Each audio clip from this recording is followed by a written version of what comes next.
Good evening and welcome to the regular March meeting of the City of Murrieta's Parks and Recreation Commission.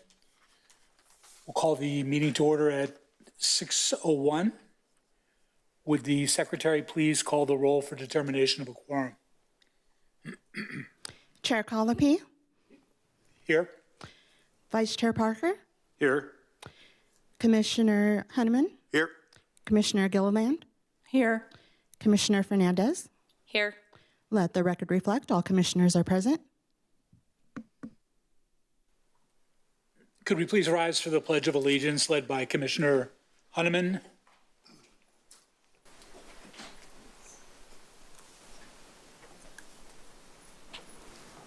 I pledge allegiance to the flag of the United States of America and to the republic for which it stands, one nation, under God, indivisible, with liberty and justice for all.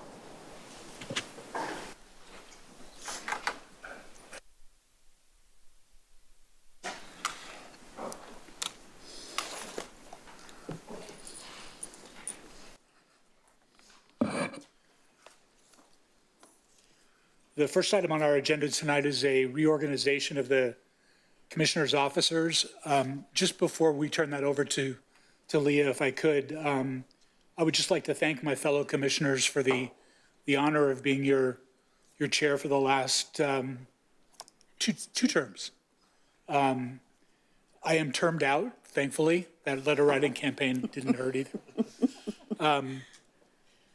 It has been an honor to work with such a dedicated group of people who really put their heart and their soul into the city and into everything that Parks and Rec means to the city. So thank you very much for the honor, and it'll be a pleasure to turn the floor over to Leah. All right. Good evening, commissioners. I'd like to provide a brief overview of the annual board reorganization process for the Parks and Recreation Commission. This reorganization ensures effective governance and leadership as the Commission continues its vital role in fostering public engagement, shaping policies, and enhancing the quality of life of its Murrieta residents. In accordance with the Municipal Code, the Commission is tasked with electing a chair and a vice chair from among its members at the first regular meeting following February, this year being March 6, 2025. The elected chair will supervise the affairs of the Commission and preside at meetings, while the vice chair will serve as acting chair in the absence of the chair and assuming all associated responsibilities. The procedure for the election is fairly straightforward. Nominations for chair are opened to the floor, followed by formal votes for each nominee. Once a chair is elected, the process is repeated for the vice chair position. It is important to note that per city code, the tenure of commission chairs is limited to 2 years within a term to foster opportunities for professional growth among its members. The appointment of such takes place each year. Tonight, as part of our commitment to transparency and governance, we will conduct these elections, appointing the leadership team that will oversee the Commission's proceedings through February 2026. With that, I'm going to turn it over to our Secretary, Roseanne Otis. Thank you. So tonight, the board organization will take place in two parts. The election for the chair, followed by the election of the vice chair. Each election will require 2 votes. The first vote will be to close the nominations. The second vote will be to appoint. The nominated commissioner can take part in the voting process. Nominations do not require a motion or a second and are non-debatable. There may be more than one nomination. Upon the election of the new chair, they will take the center seat. The new chair will preside over the process of electing the vice chair in the same manner, unless they request the secretary preside over that process. Upon the election of the vice chair, they will take the seat to the right of the chair. Are there any questions from the commission? Okay. Before we begin the election, are there any members of the public who would like to comment regarding this item? Okay. Seeing none. We will now move to the election of the chair. As secretary, I deem all commissioners on an equal basis to nominate and elect. Do I hear any nominations for chair? I would nominate or Vice Chair Parker.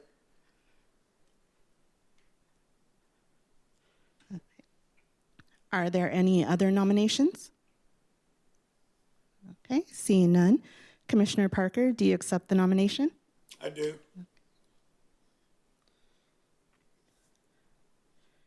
Okay, commissioners, using your iPads, can you please make a motion and a second to close nominations?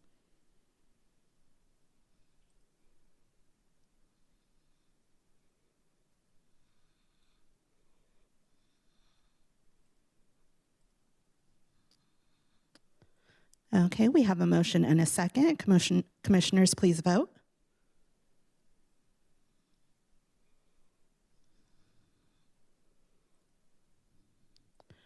Motion carries unanimously. Okay, so the nominations have been closed. We will now have a motion and a second to appoint Commissioner Parker as chair.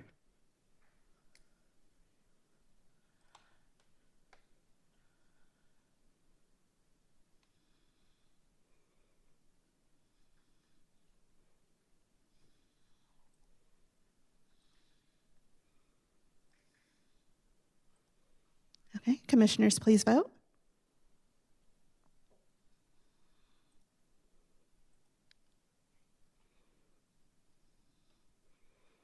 Motion carries unanimously. Okay, congratulations, Commissioner Parker. And if you will please take the middle chair, and I ask for a brief recess to confer with the chair. Okay, we have now reconvened the Park and Recreations Commission meeting. We will follow the same procedure as outlined by the chair, as requested by the chair, that I preside over the election of the vice chair. So do we have any nominations for vice chair?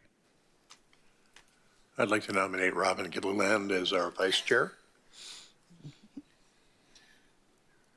I would second that. Do we have any other nominations? All right, seeing none. Commissioner Gilliland, do you accept the nomination? Yes, ma'am. Okay, commissioners, can you please make a motion and a second to close nominations for vice chair?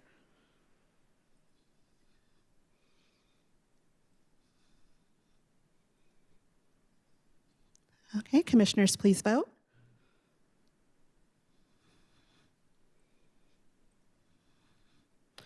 Motion carries unanimously. Okay, now that nominations are closed, commissioners, may I please have a motion and a second to appoint Commissioner Gilliland as vice chair? So moved. Okay. Okay, commissioners, please vote.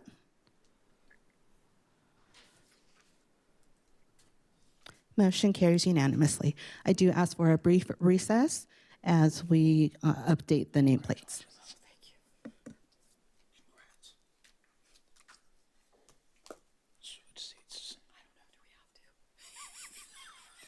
Need to make you move down.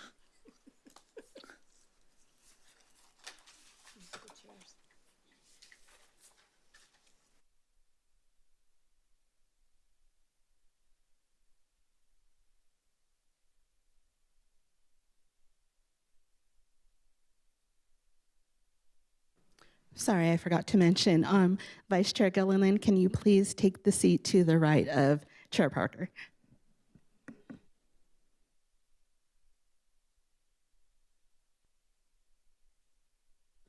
We are ready to move forward.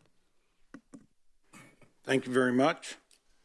The next thing on the item is approval for agenda, and as part of that, I will entertain a motion to move public comments up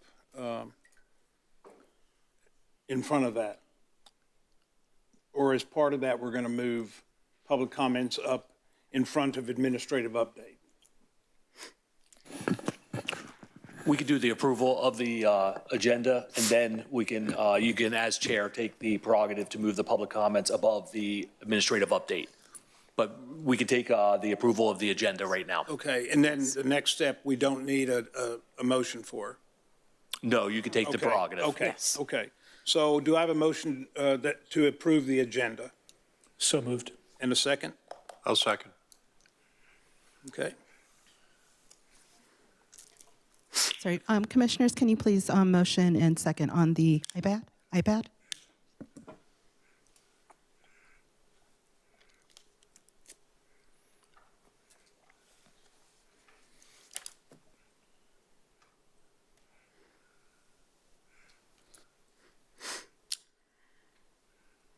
Motion carries unanimously. Okay. So we've been asked to move public comments on to a first thing here, and as I'd like to do that now. At this time, we'll take public comments. Any person may address the Parks and Recreation Commission on any subject pertaining to city business, which does not relate to any item on the agenda. Normally, no action may be considered or taken by the Parks and Recreation Commission on any matter not listed on the agenda. Speakers are limited to 3 minutes. Madam Secretary, do we have any non-agenda public comments? Yes, I would like to call Raymond Lopez.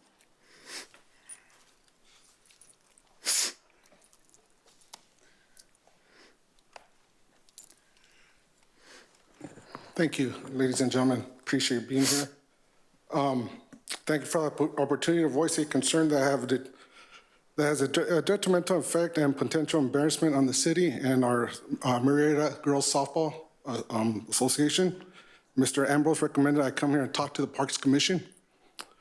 The copies I have here, and sorry I couldn't make a lot, my printer stopped working, but it's a statement that I myself was a witness in front of other children.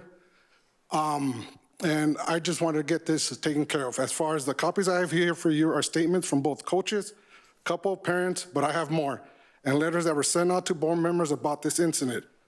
The incident occurred on February 22nd, about 10:40 a.m.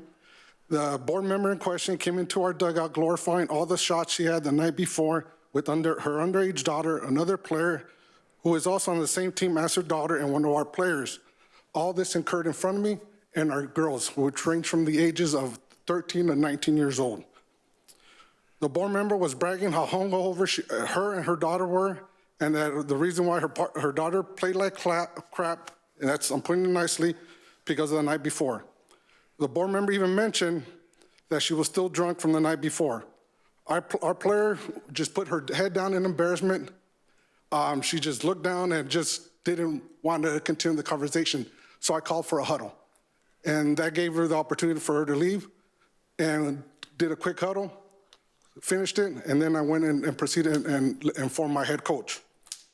As coaches and our parents were all voiced our concerns to the president via emails.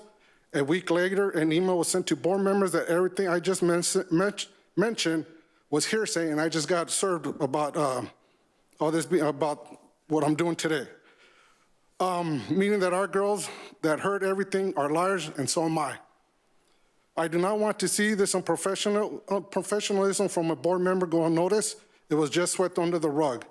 An email was sent out from our board members that everything was hearsay, meaning that our girls' parents and myself are liars. I proudly serve my country and will not let my daughter and myself be called liars. All we ask is that disciplinary action be taken. Everything mentioned goes against the regulations of our softball league, Safe Sport, USA Softball, the city of Murrieta, and California Penal Code 237A. I'm hoping this gets taken care of, because I really don't want to waste anybody else's time. I mean, it's unfortunate. If we were just finished it, did it in-house, sent out an apology, it all would have been done. But I'm not going to stand here and be called a liar, our parents, or my daughter. And it just has to stop.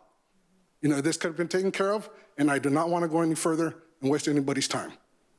And thank you for listening to me, and I appreciate it. Thank you so much. And I got copies for you.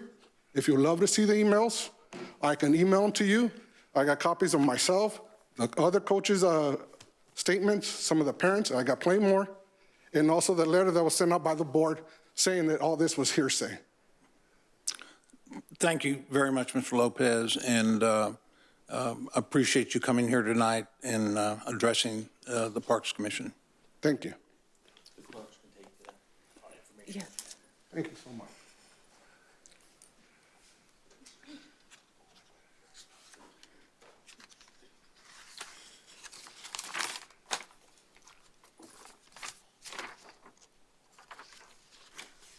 Under public comments, there's a form you have to fill out. There's a blue card. Okay. So, yeah, so Okay. it's fine. So we're right here, Don. You want to ask if there's any other speakers? Secretary, are there any other speakers? Coming up.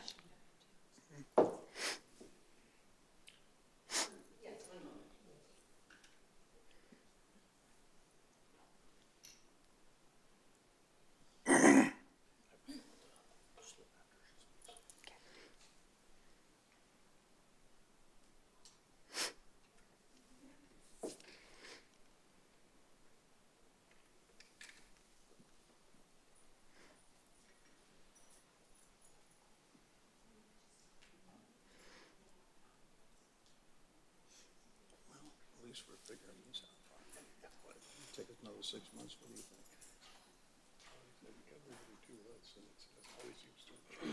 Yeah.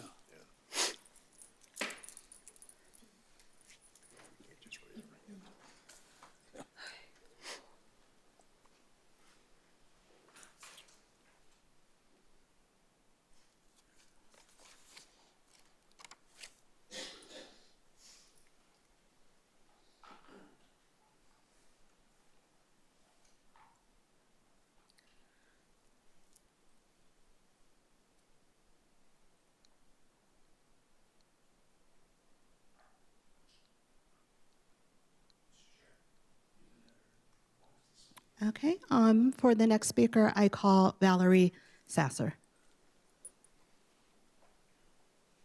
Thank you very much. Thank you for your time this evening. I'm Valerie Sasser. I'm the president of Murrieta Valley Girls Softball. This is nothing short of a personal vendetta, and I'm embarrassed for everyone involved that we are here. Nonetheless, I'll always do what's necessary to defend this softball league and protect players. I've submitted a full statement of how this investigation has been handled, including the many inconsistencies that I've personally found in it, to Victor Patino. MVGSA has a very strict disciplinary policy, and we hold our volunteers and board members to the highest standards. However, as an organization, we cannot make decisions when serious allegations are based on he said versus she said scenarios and lack facts and proof. Additionally, I cannot hold players responsible for actions that were not taken at Murrieta Valley Girls Softball League or USA-sanctioned events or on any fields in our city. I would like to point out that never once have I received any information during this investigation that a board member has provided alcohol to minors. The complaint came forward to the city after our league was threatened with a lawsuit and that the media would be brought in if I did not acquiesce to these coaches' demands. Sorry, I'm really nervous. One of the biggest problems in this complaint is that 2 assistant coaches reported the possibility of a player being hung over to a head coach based on a conversation that was overheard in the dugout prior to their game, and all failed to notify me immediately so that I could intervene. The head coach waited almost 24 hours to bring this to my attention. The whole time I was across the field at Cal Oaks in our 8U division. I would have been there in a minute. If these coaches believe this player to be in any kind of danger, I could have been there immediately and handled this from the very second they thought of any kind of concern. Because I truly care about these girls. I pour everything I have into this league, as do all of our volunteers, and their health and safety is always number one. This player was never talked to, never pulled aside, and allowed to play the entirety of the game. Had I responded, I would have intervened immediately and there would have been no game. That would have been pushed back. But again, I didn't find out till much after, and this player has not cooperated and not wanted to be involved. The board member being named has served side beside me for the past 4 years. We pour everything we have into this league. If there was an ounce of truth to this, she would have been immediately relieved from her duties. I could not base this on not enough facts. I am happy to cooperate with you in any way, provide any information you need. Victor, Leah, and Brian all have my information. Okay. Thank you, Valerie. Appreciate it very much. Secretary, are there any other speakers? Okay, thank you. Chair, this concludes public comments. Thank you to everyone who came tonight. It's time now for an administrative update. The administrative update is the opportunity for the Parks and Community Services Manager, Leah Kulick, to provide community updates as well as department or commission announcements on current or upcoming projects. May we please have the administrative update? Good evening, Commissioners. We have a very full agenda tonight, so I'm just going to jump right in. As you've noticed, we have a new face on our board, Commissioner Whitney Fernandez. Welcome. I'm extending the floor to Commissioner Fernandez to maybe comment on why she wanted to become a commissioner. So I'm going to turn it over to Commissioner Fernandez. Well, thank you so much, Leah. And I am very honored to be up here with all of you to serve our wonderful community in Murrieta. My name is Whitney Fernandez. I've been a part of Murrieta for almost 13 years now. My husband and I bought a house up here when our son was just 2 months old. And ever since then, we've just fell in love with this community. It's a great place to raise your family. And I just wanted to give an opportunity or have an opportunity to serve my community and give back. I have 3 young children and, well, not so young anymore.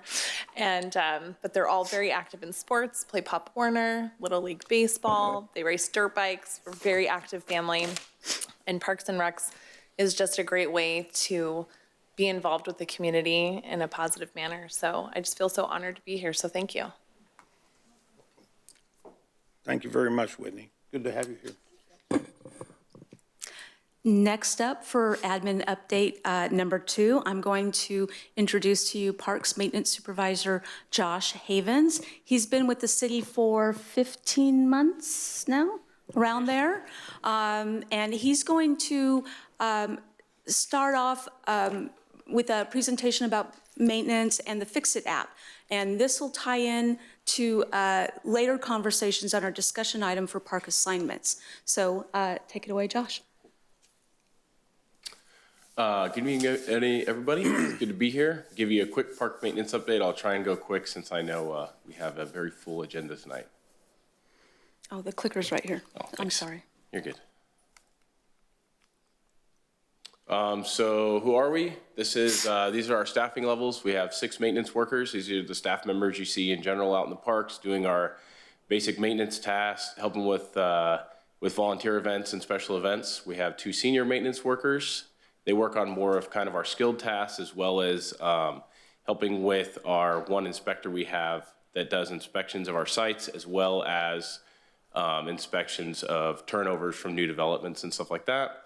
We have 1 office assistant who takes care of all of our administrative tasks, and then me as the supervisor. So what we do, our name is a little bit deceiving because it says park maintenance, but we do a lot more than that. So you see our basic park maintenance up there. This is our playgrounds, restrooms, landscaping, sports fields, shelters, ball fields, all that. After that, we also have our streetscapes. So this is anything you see from the roadway. This is going to be your medians, parkways, monument corners. We also do all of the open spaces in the city. So this is everything from fire breaks. We do the landscape slopes, detention basins, and some of the more naturally vegetated areas. We also take care of the urban forest in the city, around 25,000 trees. with a value of $78 million approximately. We also provide support to the majority of the special events we host in the city, not all of them, but the majority of the time we have a little bit of a role in there, as well as support for some of the volunteer events. We also have a graffiti program. We usually see about 300 tags a year that we take care of throughout the city. We're a little bit of an uptick this year. We're sitting at 87 so far. And we also review all the plans that come in from new developments for infrastructure that CSD will take over. This is how to get a hold of us. That first email is going to be my office assistant. You can email her or myself, which is the second email. The phone number you see there is the direct line to park maintenance. That's going to help you get around the phone tree so you don't have to go through 5 different numbers before you get to us. The last way to contact us there is the Murrieta Fix-It app, which I'm going to go over real quick. So these are the steps you're going to see after you download the Murrieta Fix-It app and generate an account. So if you see something in the parks, along the roadways, in an open space, anything like that, for us as well as for streets, I believe building maintenance has some items in here and code enforcement as well. You'll go down to the bottom, you see where it says new request. You'll generate that request, upload a picture if you have one, which is incredibly helpful to us to try and find the issue.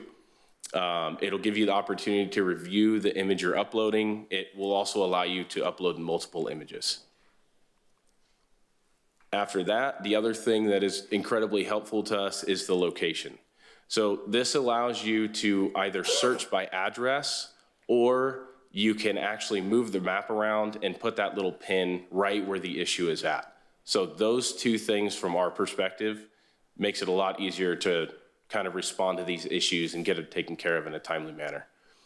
After that, it's going to allow you to select a category where you think this belongs. For most residents, as long as we can get it close and get this into our system, we can adjust afterwards and make sure it makes its way to the right department. After that, it'll allow you to add a description. You can add your phone number so that we can reach out and contact you.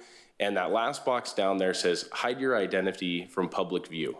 So this will make it so that after you create this report, your identity is going to be hidden because this report will be public. Anybody can go on to the Fix-It app and view this report. It will still allow us internally to see the phone number that was posted, but not the name. So we still have an opportunity to contact the resident if we need some clarification. Is there a default there on the yes or no, or? It's defaulted on yes, I believe. Okay. After you complete it, this is going to be the page that it shows you. So you'll have your request ID, the category, all the information that you put in. You can add comments down the line if you see additional issues kind of related to this same request. The request ID is important if you'd like to give us a call and have a conversation with us about whatever the issue is that you've reported. You can give us that request ID and we can look it up.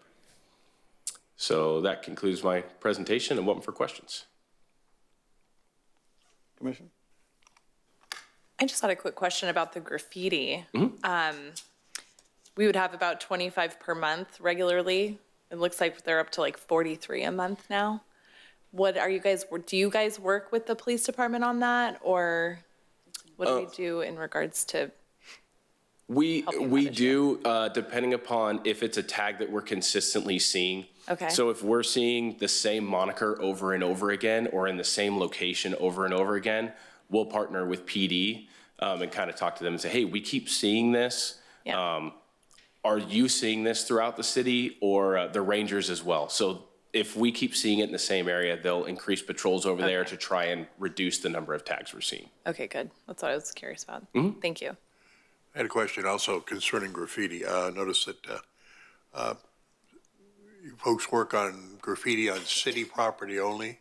Mm-hmm. What should a resident do, or the school district do, if graffiti ends up on one of their sites on a back fence or on a school building, which is not city property? What happens then? So if we get a report of graffiti and it's not on city property, generally what we'll do is we'll refer it to code enforcement. Code enforcement will reach out, contact the property owner, and then it's the property owner's responsibility to get that graffiti covered up in whatever manner they see fit. Is there a time period? I'm sure there is, but that would be a code enforcement question. I wouldn't know that. Well, my other question would be, what do you get most calls about?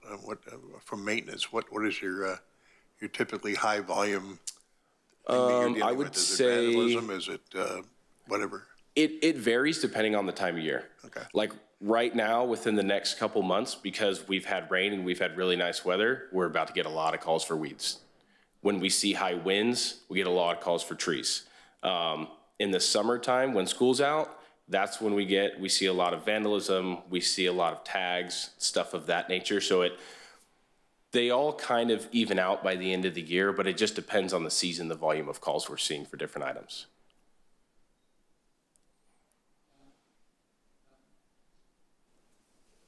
The app has been, what, in use a year and a half, 2 years? I think so. How long?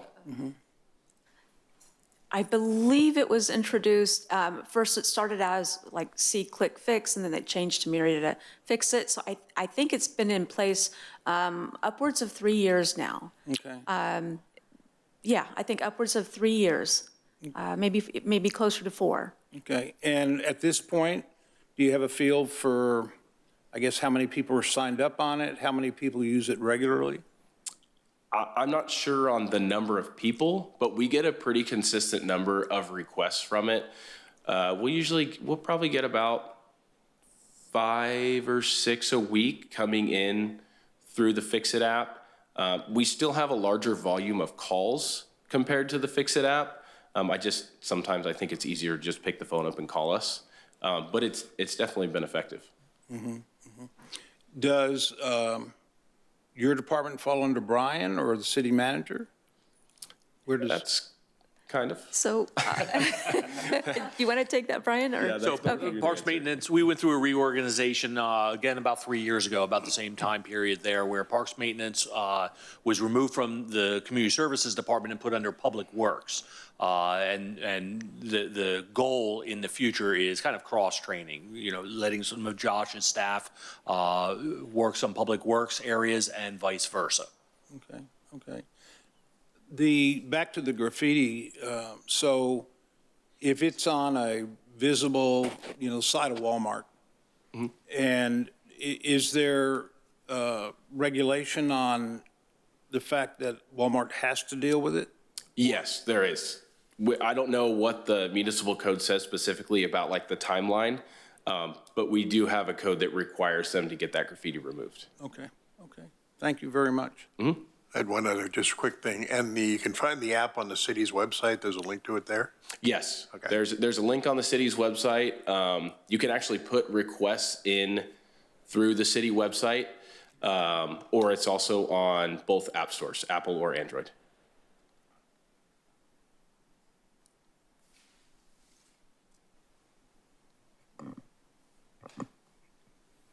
I know Lindsay's going to talk about the homeless situation here in a moment. Is this used to report those issues?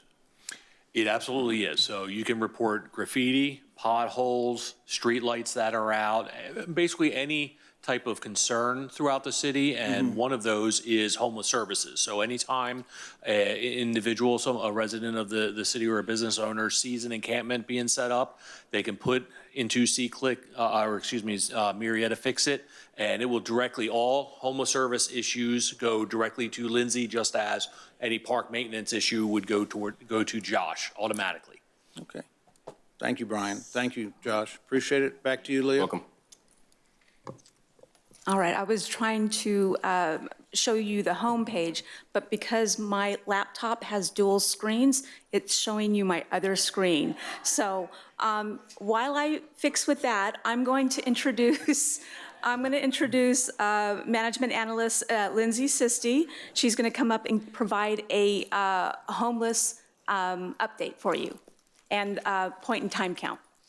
So take it away, Lindsay. Thank you. I have a dry mouth. Thank you, Lindsay. Good evening, everyone. So my name is Lindsay Sisti. I oversee homeless services in the city of Murrieta under the direction of Brian Ambrose. Oh, I have the clicker, don't I? Sorry about Yep, you that. have the clicker. I was waiting for somebody to click it for me. All right. So today I'm going to be providing an update on homeless services and our point in time count that occurred at the end of January. So this first slide is just showing you kind of what homeless services and the homeless situations look like in much of California, large encampments, tent cities, people on sidewalks. That is not what we are dealing here with Murrieta, and I'm pretty sure Brian would be letting me go if we turned into any of these pictures. So in Murrieta, what we're seeing is more of the one-off homeless, an individual sleeping outside of a business, an individual setting up a tent down in the creek bed. Sometimes we get families sleeping in cars in the Walmart parking lot because they've been evicted from their apartment. So we are very fortunate at the level of homeless services that we do have in our city for a situation that is not like San Diego or Los Angeles. We're really able to manage what we have going on here. Just to provide a general overview of the structure of homeless services in Murrieta, we contract with a full-time street outreach team through CityNet that is here 5 days a week.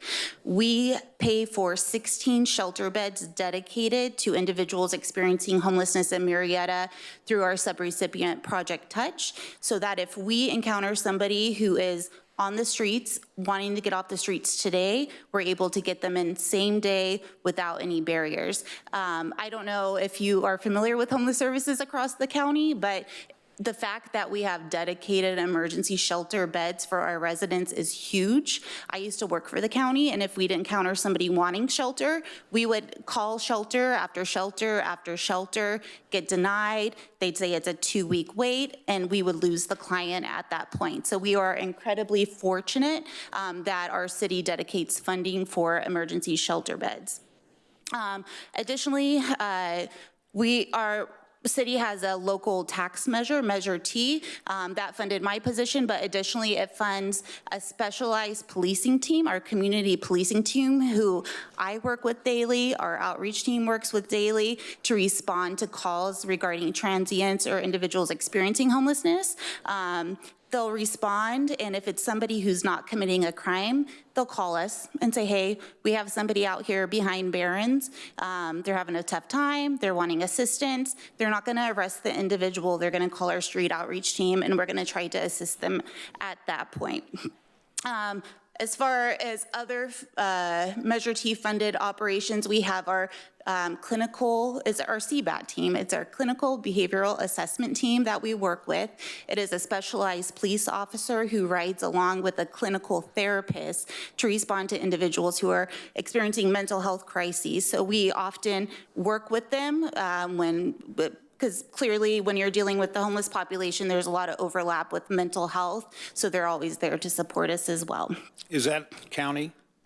So the clinical therapist is through our UHS behavioral health that we pay for. Yep. We have our Measure T funding, but we also are always applying for grant opportunities to supplement and expand what we have going on.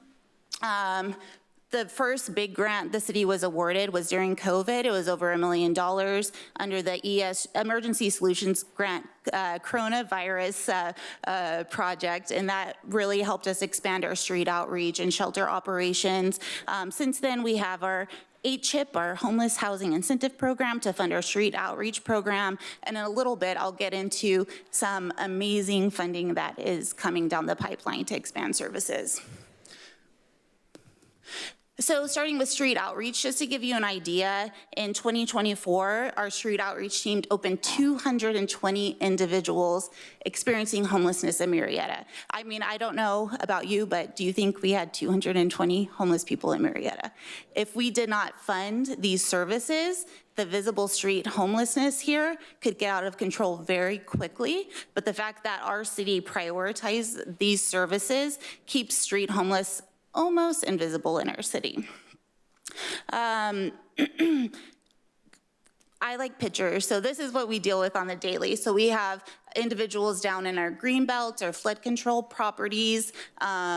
This is one of our outreach workers doing an assessment on an individual that is homeless in our community, so we can work them to, again, get into shelter or work towards homelessness, to get out of homelessness.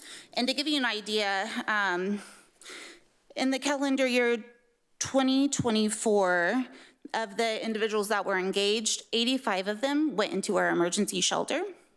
26 of them were diverted back with their families. So if we encounter somebody who has a cousin in Texas that says they can come live with them so that they can get off the street, we'll connect with that cousin in Texas, make sure that's legitimate, there's no restraining orders, that they'll help them get connected to any services that they need. We will get them a bus ticket to get out to their cousin in Texas. So 26 last year, and frequently we run into individuals that have much higher barriers and needs that need to get to the hospital, get into a skilled nursing facility. So last year we had 6 individuals enter a higher level of care. Another big component of my role with the city, and it's really crucial to prevent buildup, is encampment cleanups. When we're notified about an encampment in the city, we get out there immediately with our police team, offer services and offer services and offer services, but at some point we can't allow encampments to sit in our city. If an encampment sits, it spreads. They gossip. Homeless people gossip quite a bit, and suddenly you're gonna have 10 more people coming into that location if they know there's not enforcement. So we have a process where we offer services. We issue 72-hour notices that they need to get out of that area. On that 73rd hour, we come back with a crew to get things cleaned up, with our outreach team to, again, offer services, but if they're still refusing to leave, oftentimes individuals get arrested.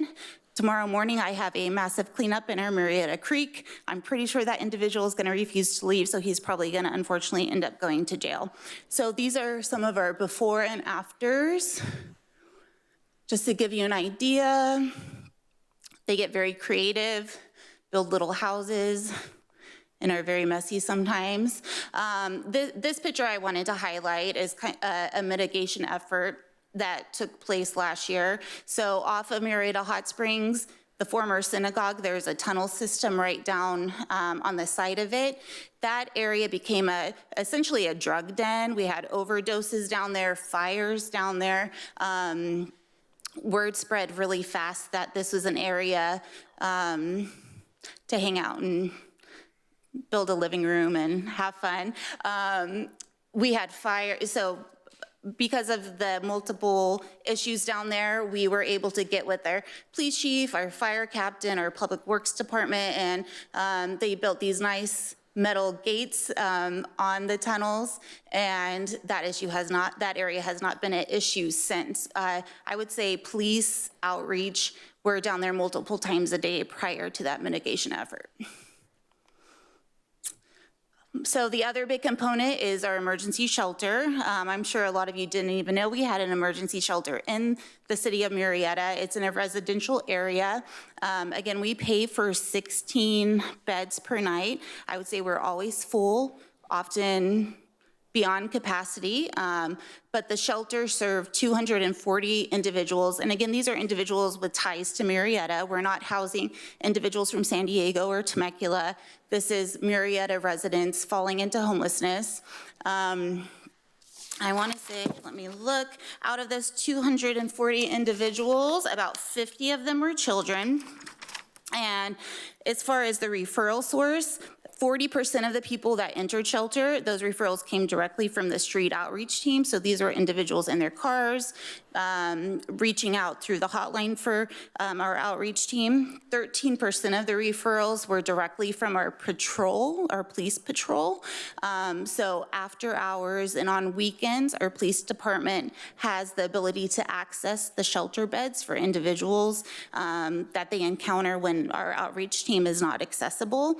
30 39% were self-referrals, so individuals who call Project Touch directly. Frequently, those are families, women trying to get out of DV situations, individuals who are getting evicted, and then 8% is through other resources like hospitals and other nonprofits in the area.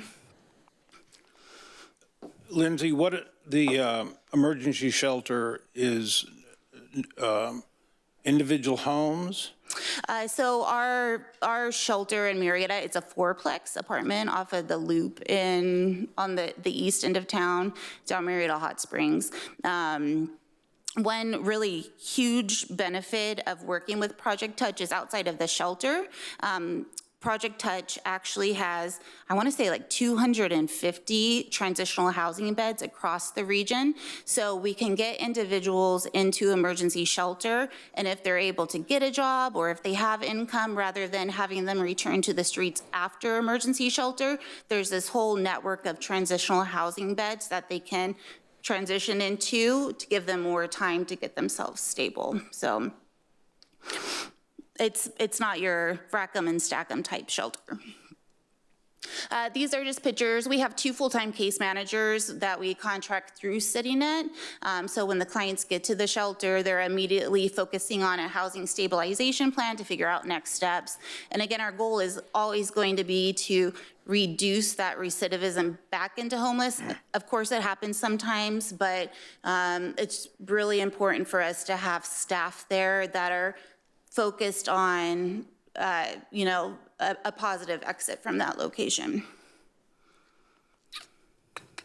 Alrighty, so back in the end of January, we had, it's called our annual point in time count. Well, I guess it's not annual anymore. It used to be annual, but now it's every other year. HUD mandates that across the country,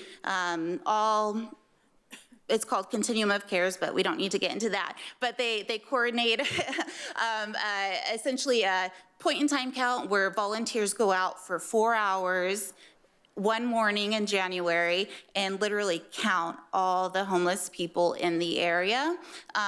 We split the area, this year we split it into 3 parts between the freeways and on each side of the 15 and 215 to keep it easy. I know where pretty much every single homeless person is in the city and where they tend to set up. So it was very coordinated. We had about 20 volunteers. A lot of city staff came out, and we had community members volunteer. Adult Protective Services came out, and we had our police officers with each team. Again, 4 hours of canvassing. We have not received the final count yet, but if my count's correct, we landed about 13. I feel like that number is pretty accurate about what we have on the streets on a single day. Back in 2023, we had a very high count for Murrieta, which if you talk to anybody else, it's pretty low. We were at 33. But this year, I think we're gonna be about 13. Here's some fun pictures. We have Leah and Brian Crawford and our library manager. So, we hit out abandoned homes, our flood control properties. We had a couple living in an RV over by Cardenas. So we kind of did the whole gamut of things. So the city of Murrieta, like I said, we have our shelter, we have our outreach, but it's so much more than that. There's so much collaboration in what we do, and we're leveraging all the resources that are available across the county. Every Tuesday morning, we sit down. We have 25 people in a room case conferencing individuals in our city. We have our outreach team, shelter staff, we have veteran services, we have our community policing team, we have mobile medical teams that serve our city now. So we have a healthcare in action. So there's a doctor who can go out to the creek and treat somebody's infection on their forehead. We have an organization we work with called Renewing Hope that can provide therapy in the field and try to get people linked up to psychiatric care. We work very closely. In the last year, we've been fortunate to collaborate with a lot of developers in our area. You see all the construction going on around town, a lot of affordable housing. So what we're doing to make sure that housing is for Murrieta residents is We are working with the school district, the McKinney-Vento team over there that serves the low-income families in our school district to get priority for those low-income apartments going into town and to assist those individuals in Project Touch that need to stay in this area, get into the apartments. We have apartments actually going up in Wildemar, which I'll get into that in a second, but we're actually getting our street level homeless with chronic homeless with serious mental health into these apartments that are being built in Wildemar. We're gonna be housing probably 50 of our homeless over there in the next couple of months. So partnerships are huge. And in this region, homeless services are really ramping up, and it's an amazing thing to see. A big effort, I think Robin and Brian started really working to regionalize homeless services over the past years. I'm not going to get too into the details because I'll probably get it wrong, but we're really looking to regionalize what we do, because people that are homeless in Murrieta are going to be in Wildemar tomorrow and in Temecula the next day and in Lake Elsinore the day after that. It's all the same people moving back and forth. Last March, we got brought in through a MOU to start providing homeless services in Wildemar. So I oversee outreach services and shelter services for Wildemar and Murrieta. It's looking like that's going to be expanding into Menifee here in the next couple of months as well. We were just awarded $12.6 million through the Encampment Resolution Grant Project. It was awarded by the state to the county for the Murrieta Creek Trail. So it's going to stretch from Lake Elsinore, Wildemar, Murrieta. We're going to cover Menifee and unincorporated Temecula. It's going to assist 100 individuals with getting off the street into permanent housing. We currently are in the process of scoring those RFPs. I'm looking to take it to City Council to award a subrecipient in April. So that's going to launch here soon. Additionally, we received another regional grant through HAP, which is the Homeless Housing Assistance Program, to provide move-in assistance and rental assistance for, it's not a huge number, but at least 8 literal homeless families with getting into permanent housing. And that's gonna cover households in Murrieta, Wildemar, Menifee, that are working with outreach teams in our shelter. And that's all I have for you. Any questions?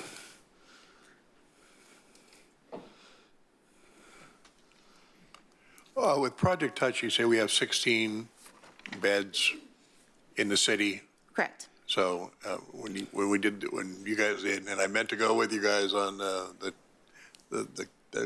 count, that I couldn't make it that day. Until they said 5 a.m. Well, 5 a.m. I'm up at 5 a.m. It was early. So, and those are full all the time. So we've got 16 people. Mm-hmm. How long can somebody stay at Project Touch?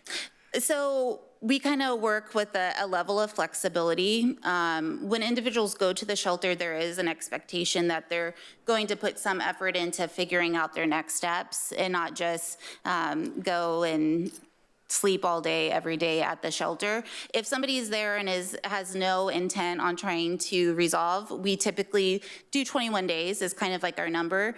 Obviously 21 days is a very quick amount of time for somebody to get a job, increase their income, save up for a deposit to get into a place. So if we know somebody is making a good effort towards that, we work with the level of flexibility until they can get back on their feet. The other thing, you're right to cite the number of apartments and everything that's going in and low-income housing. What is low-income housing in Murrieta? What is in these apartments, what is a low-income 2-bedroom place that's going to shelter some homeless people cost? And there's not one answer for that, because every single complex has a different they're all different. So just to give you an idea, so the first one that opened was the Monamos Apartments on Los Alamos, right there across from the high school. To get into those, I believe the income limit, so there's different income thresholds, and this one was kind of like, it wasn't the lowest of the low income, it was kind of the medium of the low income. They typically pay about 30% of their rent. So I want to say for a one-bedroom, probably between 600 and like 1,200, but I don't want to, they're all different, so yeah. Is Section 8 housing a thing of the past, or is that? No, there's still Section 8 housing. Section 8's kind of on a freeze right now. Right. The Monomos apartments specifically, hundreds of units, only 8 of the units there, they're considered project-based units, which is like equivalent to Section 8, where the individuals pay 30% of their income for those. Do you find a fair amount of working poor? People who are employed, but say, I have no minimum wages. Not yeah. $1.15 like it was when I was a kid. It's a little bit more than that now, but it's still really not enough to live in Southern California. Well, yeah, no, 100%. But most of the families in the transitional housing through Project Touch are working poor. To kind of highlight, there is a complex going in on Adams and Ivy across from the community center. The first phase of that specifically for working families that are low income. Okay. Oh, hi, Lindsay. Hi. Thank you. You're speaking my language, as you know. I just want to clarify, just for people in general. So 220 households, are those head households or are those individuals? So those are individuals. Okay. And I would say, as far as our street outreach goes, very infrequently are we encountering households with children right now in this region. Mm-hmm. That was going to be one of my questions, but before I get to that, I just have to personally take a moment and thank you both because, as you so eloquently, Brian accuses me all the time of getting this all started in the region, and it was simply a phone call when I was in Temecula to Brian, but you guys have catapulted what we dreamed to the next level. And it's so fun for me to sit back and watch you sort of put the cherry on top of all of our dreams and hard work. Because we were rolling and then COVID hit and that kind of ended our train ride. But you guys are doing a great job here in Murrieta, and I'm very proud to be a resident of Murrieta. My last question is going to be, I hear, countywide, what the trends are as far as who's hitting our streets at the most rapidly right now. What do you see in Murrieta? Is it seniors? Probably not as much as other areas. I mean, there's definitely some seniors. I would say the bulk of what we're dealing with is like 35 to 65-year-old single men. Like that's and almost predominantly Caucasian in our region. Right. If we look at the stats, that's what I've been seeing. Okay, great. Thank you so much. You touched a minute on the Wildemar units, but do you have anything that you can add to that? You just mentioned them. I'm very excited about them.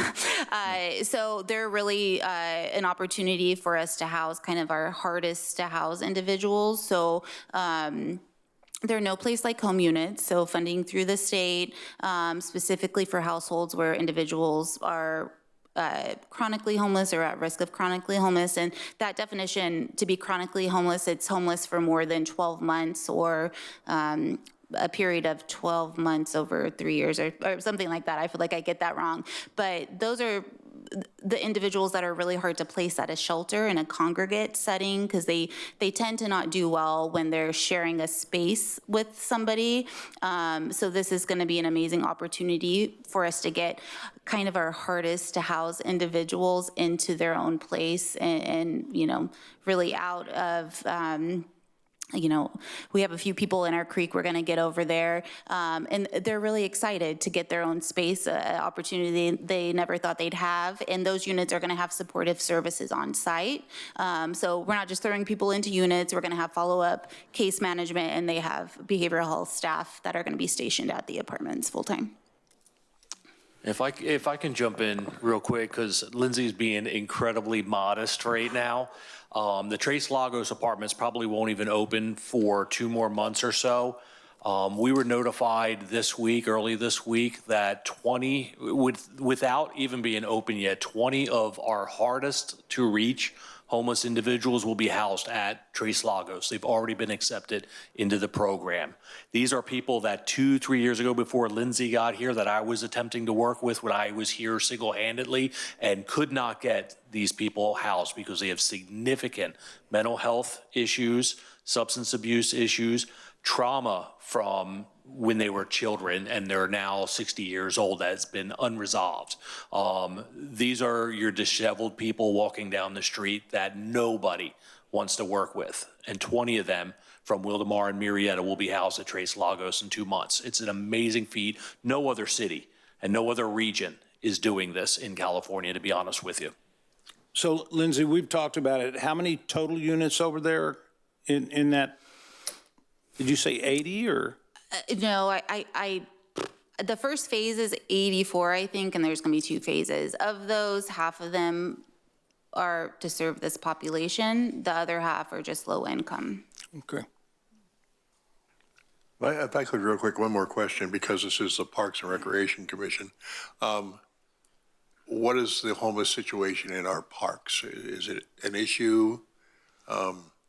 Using the restrooms, and I know this has come up before. I'm just kind of an update on, are most of we finding the encampments over by the loop, or you said by the old synagogue over there, or down by the creek, or? So we're not getting encampments per se in our parks. I'm talking more individuals or. Yeah, every now and again I feel like it kind of comes in waves. So, a couple weeks ago, I was getting some complaints about some homeless individuals in the bathroom at Town Square Park. So, we kind of concentrate a lot of efforts over there to see if we can assist. And then, then we get a report of somebody at Cal Oak. So it shifts around, but we're really on top of it here. And we have 2 different, more than 2, but a few different ways to make sure we're proactive. And first and foremost, we have a very active park ranger program. Alicia Price is here in the audience, and she'll be speaking later with the Unleashed Dogs. But we have 3 rangers constantly monitoring the park. Our parks close at sunset, and so they monitor, make sure that our parks are safe and clean and free of people after dark. Number 2, we have automatic door locks at most of our city parks. Not to be cruel, but this is a way to keep people from sleeping inside of our parks, because we want to make sure people understand we have the resources. Right now, if we get a phone call, we can get somebody to shelter. We don't want people to live on our streets. We don't want people to live in their cars, and we don't want children to wake up and go to school after sleeping in a car. We have resources, we have housing units, and so we're incredibly active. So we don't let people sleep in our parks.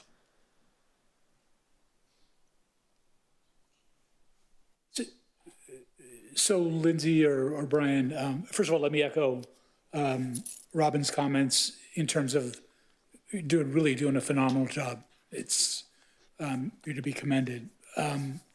What happens if somebody refuses service? And does that happen? Yeah, absolutely. Just to give you an example, we have an individual in our creek right now that we've been trying to assist, high mental health, high substance use, years and years of homelessness, and we have been out there almost every day practically begging this guy to accept services, and it's not going to happen right now. I'm going to be out there tomorrow morning with a cleanup crew around 7:30 with our police officers, and he's probably going to go to jail. Is it a good use of our time to send him to jail? Probably not, because he's going to be out in a few hours, but I'm hoping tomorrow afternoon when he's walking back down Murrieta Hot Springs to the creek and we run into him, that will help, encourage him to either accept services or realize, he can't be making an incredible mess down in our creek without some level of consequence to it. Like when you look at that individual, because I've seen pictures, you've shown us pictures of some of the cleanup mess, but like you've been there, you've talked to him, you've seen what he's done, but like what is the mess this particular guy has created down there? yesterday I found a headstone down there that he dragged in there. He has gone into all the warehouses in that area and just, it's probably gonna be a $10,000 cleanup. One guy. Yeah, we're fortunate he's in flood control property, and we actually have a reimbursement agreement with county flood control, so that cleanup's not going to come out of Murrieta's budget. We'll get reimbursed through the county. But yeah, some of these people can make really big messes really quickly. Wow. Anything else? Okay. Thank you very much, Brian and Lindsay. We appreciate it. Appreciate what you're doing. Your family appreciates what you're doing too. All right, and the next update. So there is a method to our madness with regard to the different updates. So we've had a very busy February and end of January. And in order to provide the updates relevant and timely, we want to provide them at the next meeting after the event has happened. So for, in Josh's case, we're going to talk about park assignments. So we thought it was relevant to have an understanding of the Fix-It app. With Lindsay, we just did the point in time count, and that's why she was providing an update.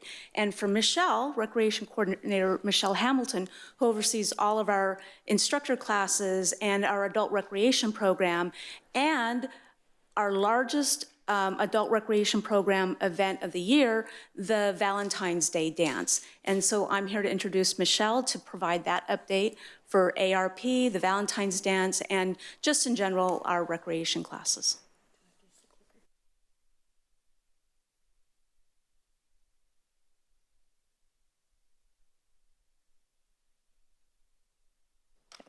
Hi. The Valentine's Dance is actually an alternative recreation program, which is an adult special needs program. We host them once a month and sometimes twice a month. So usually every other month. But our Valentine's Dance is sponsored by the Rotary Club.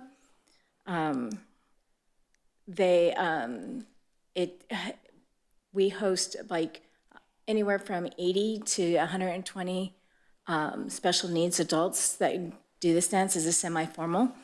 They are allowed 2 guests. So the Rotary Club actually pays for 90% of the event. So they do the DJ, the photographer. I help with the decorations. The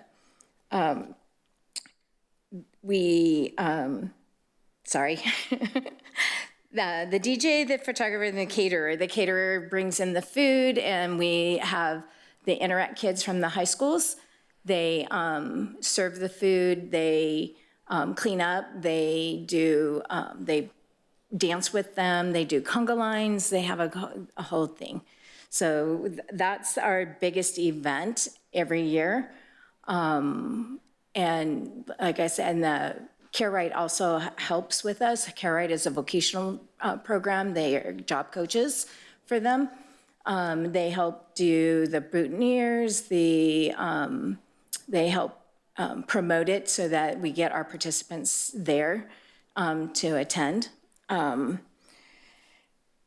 That's pretty much for the Valentine's Dance, but we have all kinds. So in January, each month we have a theme. So we go like retro, we do karaoke. In April, we're actually going to go to the Storm Stadium game. It's the first one that they've had in a long time. I don't think we've ever gone to the Storm Stadium, so we thought it would be great. These are a couple of pictures of the first one is from the Valentine's Dance. The other one is from our tropical bash. So we make believe that we were in the tropics, like a Hawaiian little event. Then we have that was our bunny hop last year. We always do an Easter egg hunt for them. We just throw the eggs out and they get to hunt them. We're also doing another paint instructional paint.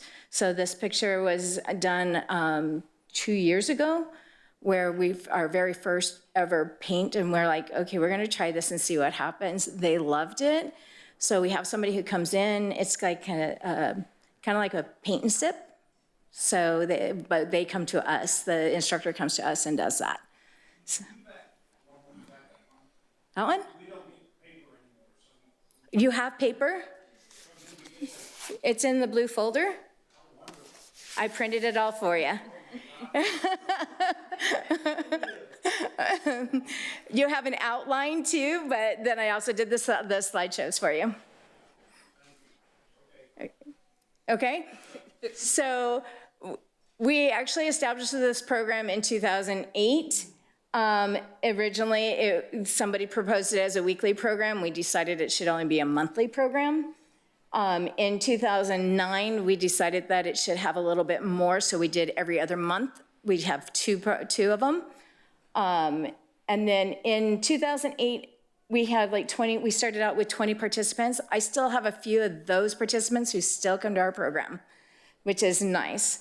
When COVID hit though, it kind of like vanished a little bit. So we do have still some of them coming back, but we also have new ones that are a lot younger. So they're actually coming too. So you said about 80 at the Valentine's event? Well, it's 80 to 100, and well, our last one was about 80. I think it had to do with being on Valentine's Day. The year before that, we had 131. Wow.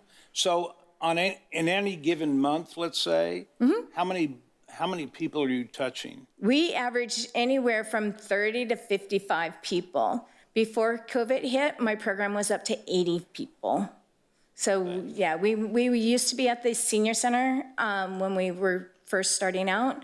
We outgrew that, but then COVID hit and we kind of went back down a little bit. Thank you. Yeah, we average about 55 participants, about 10 caregivers will show. We do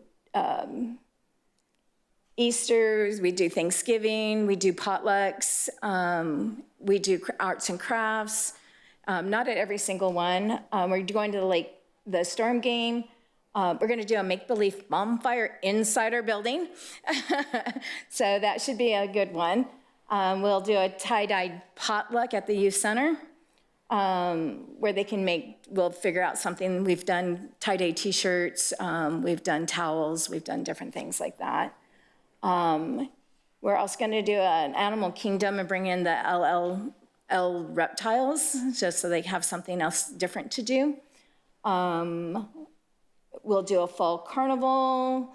And then we're thinking, we don't know if we can actually do it yet, but we're thinking about the Miramar Air Show. If we can't do that, we'll just go to Mulligan's, because they like that too. So. And then we initially started out with 2 staff members when the program started, and we are now up to 4 staff members. What else? I already told you we started at, we grew. Our sponsors are the Rotary Club and Care Right. Last year we had Molina Healthcare provided $500 for our live rock concert for the first time ever, and they also donated waters. So that's pretty much for our ARP program. Any questions on that one? I had a question about the Valentine's Day dance. So it does say RSVP. Yes. It's not invite only, you just have to RSVP, correct? That one has to be RSVP. Okay. So we do an invite, and we send those to Care. I bring the flyers to Care Right. Okay. And they distribute them out to their peoples, their clients, and then they all RSVP, and then they're allowed 2 guests. Okay. Sometimes we don't have to limit it to 1, but. Yeah. My girlfriend's 20-year-old daughter was very upset because she was all dressed up and her parents had no idea what she was dressed up for. Oh, no. She had heard about the dance at school from her friends, and she thought she had to be invited. So I'm going to let them know that they don't have to invite, they can register. They can register for all our programs, for all our events. They can, in your packet, there's a flyer of our events up through June. Okay. Then I'll do another one somewhere in May or June for the next 6 months. But all our events, they do not have to, the only one they do is the Valentine ones, so Okay. that we don't make, but usually if they show up at the door, I make room. Right, okay, okay. And everything, she can find everything on your website, obviously. Do you have an Instagram page or a Facebook page? We have a Facebook page, so Facebook. it's, yeah, Murrieta ARP, Okay, so, thank you. you're welcome. So you're splitting time or facilities between the senior center and the town hall? Not anymore. We used to be at the senior center. We moved in, I think, 2018, 2019 to the community center. Okay. So we're just strictly at the community center unless it's a special thing that we do, and we usually use center for some outdoor things. Makes it a little different place for them to go. Okay. Do you max out on any of your events where you've got to turn people away? No. No. My And building holds a lot of people, so if 112 people showed up, we could still accommodate it. right. Do we have a feel from a community base? So these people are all Murrieta, or they? No. No. No, I have residential homes that come from Hemet. I used to have one that came from Norco, but we have people from Lake Elsinore, from Murrieta, from, like I said, Hemet. Some come from Temecula. Right. Do we have any feel for in our own community what your potential audience is, I guess? I mean, are there 500 people out there that are in need like this, or do we just don't know? I don't know. Okay, No. thank you. It's usually word of mouth by them, or we can figure out through the regional center if we need to. I know that we're working on a youth ARP program, so hopefully that'll come in the future soon, March, May. Sorry. We're working on improving the Copper Canyon Recreation Facility, which is where some of those programs will occur. But I think the youth one will be at the youth center.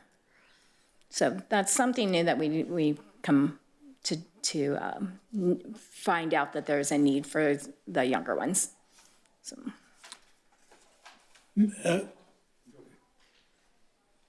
Michelle, great work. Thank you for all that you're doing.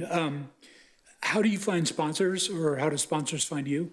So Daniel actually has reached out to some people. He just reached out to Molina's and see if they could help him. So I leave that up to my other staff. Okay. Thank you. CareRight has actually been, when we started this program, CareRight and the Rotary Club used to do the big Valentine dance before we even had a program. Then once we got the program, we collaborated together so they could use the facility without any charge. So that's how that came about too. That's why Rotary does the sponsorship for that program. Quick question, Michelle, how long have you been with the city? 24 years. That's what I thought. A very long time. And thank you. Going on 25. Thank you for all you've done. I've been here 17 years, and I'm the junior staff member at this table. Coming up on 32. Well, thank you very much. I think I can speak for the whole group here that these are the things that makes us so proud to live in this community. We just do such a great job with this stuff, and thank you. You're welcome. So now I'm going to move on to recreational classes. So to be an instructor, you have to submit a class proposal. Instructors on site receive 70% if they use our facilities of the advertised class fee. The instructors actually set their own fees. They get 70%, we get 30%. Off-site, which we don't have right at this present time, is 80%. Sorry, so we don't have that. All instructors must be live scanned and require Murrieta business license. They have to complete the vendor application, W-9 forms, and must complete instructor schedules. So they set their own schedules. And so they have to submit a class proposal to me, And then we go over it and approve, see if it's something that the city doesn't have, because we don't duplicate classes because we don't want to take it from somebody else. We do have a limited space, so it just sometimes there are classes, if it doesn't, it might not work for the facilities that we have at this current time. Currently, we have 29 instructors, 59 actual activities like dance classes and fencing or archery, that kind of stuff. But under each category, there's a lot of classes. We have a lot. I think I did something the other day, and it was like, activities was like 1,200 activities for a year, for the entire year. So some of the facilities that we utilize for classes are the community center multipurpose room, the annex, which is the double wide trailer outside, the kitchen, not quite so much right now, Hunt Park, the grass area, and then the tennis court. And this is all located at the community center. We do have the senior center, which we use their multipurpose room and their craft room. Those are a lot of times where our dance classes are. We also utilize the youth center for some classes. They're big, large classrooms. We do use a few fields, the Calic Sports Park, we use the basketball, Firefighters Park, we use the grass area, and then Los Alamos Hills Sports Park, we use a grass area also out there for some sports classes. The equestrian park, we use the hay barn out there for our archery class. And the fire station holds their, we do the registrations for their CPR first aid, so that's at the training facility at Fire Station 4. Alderwood Clubhouse, right now we have fencing out there. We are going to start in April another gymnastics program out there for toddlers, and a extreme hip hop step aerobics class. Like, that's hard to say. And that's pretty much all for the recreation classes. I was going to do a flyer with all our classes on it, but I didn't get to it, so I apologize for that. Any questions? No. Thank you very much. You're welcome. Appreciate it. Thank you. All right, last but certainly not least for our updates, we have Recreation Supervisor Victor Patino, and he's going to be talking to you about adult sports that just recently started, as well as the youth field allocation policy that took place in January. All right, and for the record, I've been here about 11 years, so I just want to put that on the record. All right, well, good evening, Steve, members of the Parks and Rec Commission. Tonight, I'm going to give you an overview of what adult sports consists of, and also kind of our overview of field allocations. So, why do we provide adult sports? So we offer adult sports in Murrieta to promote health, wellness, and social connections. At the same time, we provide recreational, competitive sports options and perfect opportunities for adults for all levels to stay active or possibly get scouted by the Yankees. All of our adult sports have online registration. We have a fall and spring season. Our league format is all teams are guaranteed a 7-game season, which consists of 6 regular season games and 1 playoff game. And I'll start off here with adult co-ed softball. We offer this Tuesdays and Wednesday nights. Team fees are $315. All games are played at Calic Sports Park, field number 1, and game times are between 6:30 and 10. We also have men's soccer. I'm currently offering it on Wednesday nights. Team fees are $455. All games are played at Los Alamos Hills Sports Park, field number 6, and game times are between 6:30 and 10 p.m. And one of my favorites, co-ed kickball. We offer it on Friday nights. And also team fees are $300. All games played at Calic Sports field number 1. and game times are between 6:30 and 10 p.m. And now the long-awaited, introducing adult mixed doubles pickleball. So we're adding adult pickleball, as you guys know, as the fastest growing sport. Pickleball promotes fitness and community engagement here in Murrieta. And we are currently offering it on Wednesday mornings. Teams' fees are $50. All the games are played at Alderwood Park, pickleball court number 2. And game times are between 7:30 and 10:30. And a little bit of kind of the format for the league. It isn't open to players at skill levels 1 to 3.5. There's 3 games per match following traditional 11 points win by 2. It is a self-officiating honor system, so sportsmanship is emphasized through our code of conduct, and we're striving for fair play, respect, and community building. And we also have our players provide their own paddles and balls. So that's kind of the gist of adult sports. If you have any questions regarding sports, I'm here happy to answer. Well, on the adult softball and the other leagues, are umpires provided as part of that fee? Yes. Yeah. So all fees are included, whether it's light fees, team fees, awards, are all built in within the fee. Does kickball need an umpire? Would you? I'm open to. No, I'm not looking for a job. Yeah. So, I mean, if you're offering, I'll take it. I know softball does, and I know the other sports do. Yeah, for the most part right now, to be honest, we did come to kind of a challenging time to find umpires. It's been pretty difficult, but we did find a solution where we encourage our part-timers to take initiative to learn a little bit more about sports.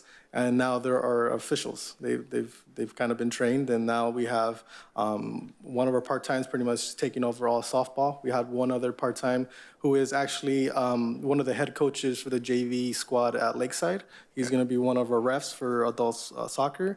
And then we actually have one of our part-time staff, Emily, who's going to take part of our kickball. Now she's going to take over that. So I think it's kind of creating that need and that want from our staff to just kind of teach them more, make them more versatile. So Thank you. Anything else? So on pickleball, how many people are you prepared to turn away? To turn away. So right now, this is all kind of a test. Let's say, we're trying to figure out how the demand is. So as of now, the way it's formatted, it's 6 teams. That's kind of the maximum we can allow for a league. Now we'll assess it if we have an abundance of demand. Then we could definitely create divisions or different days, different mornings, and go from there. So as of now, we'll start with 6 teams. Doubles, so you can count that's at least 12 people. So we'll see what goes from there. And we do have the other court open, so that's open play. So it doesn't conflict with what the current ecosystem that's going on right now. I think we all chuckle a little bit because I think the first 2 years I was here, we had no community involvement at all, except we had a pickleball group come in, and they were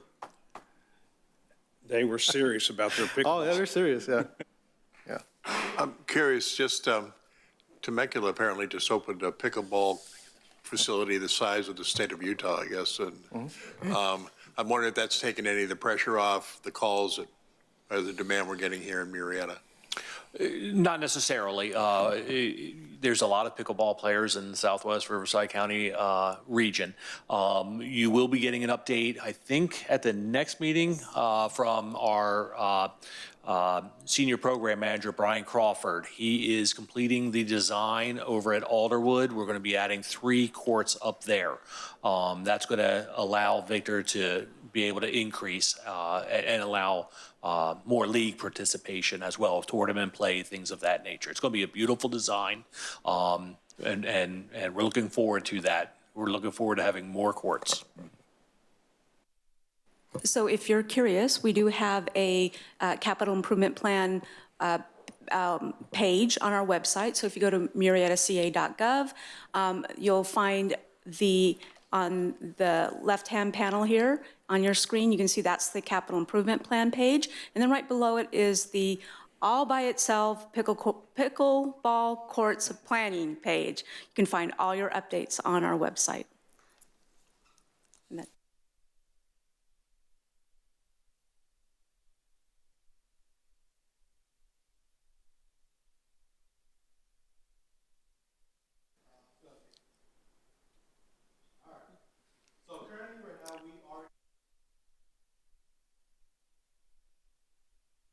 Context. So we use the field use allocation policy. It contains both the guidelines for the allotment of fields to all youth and adult sports leagues for Murrieta.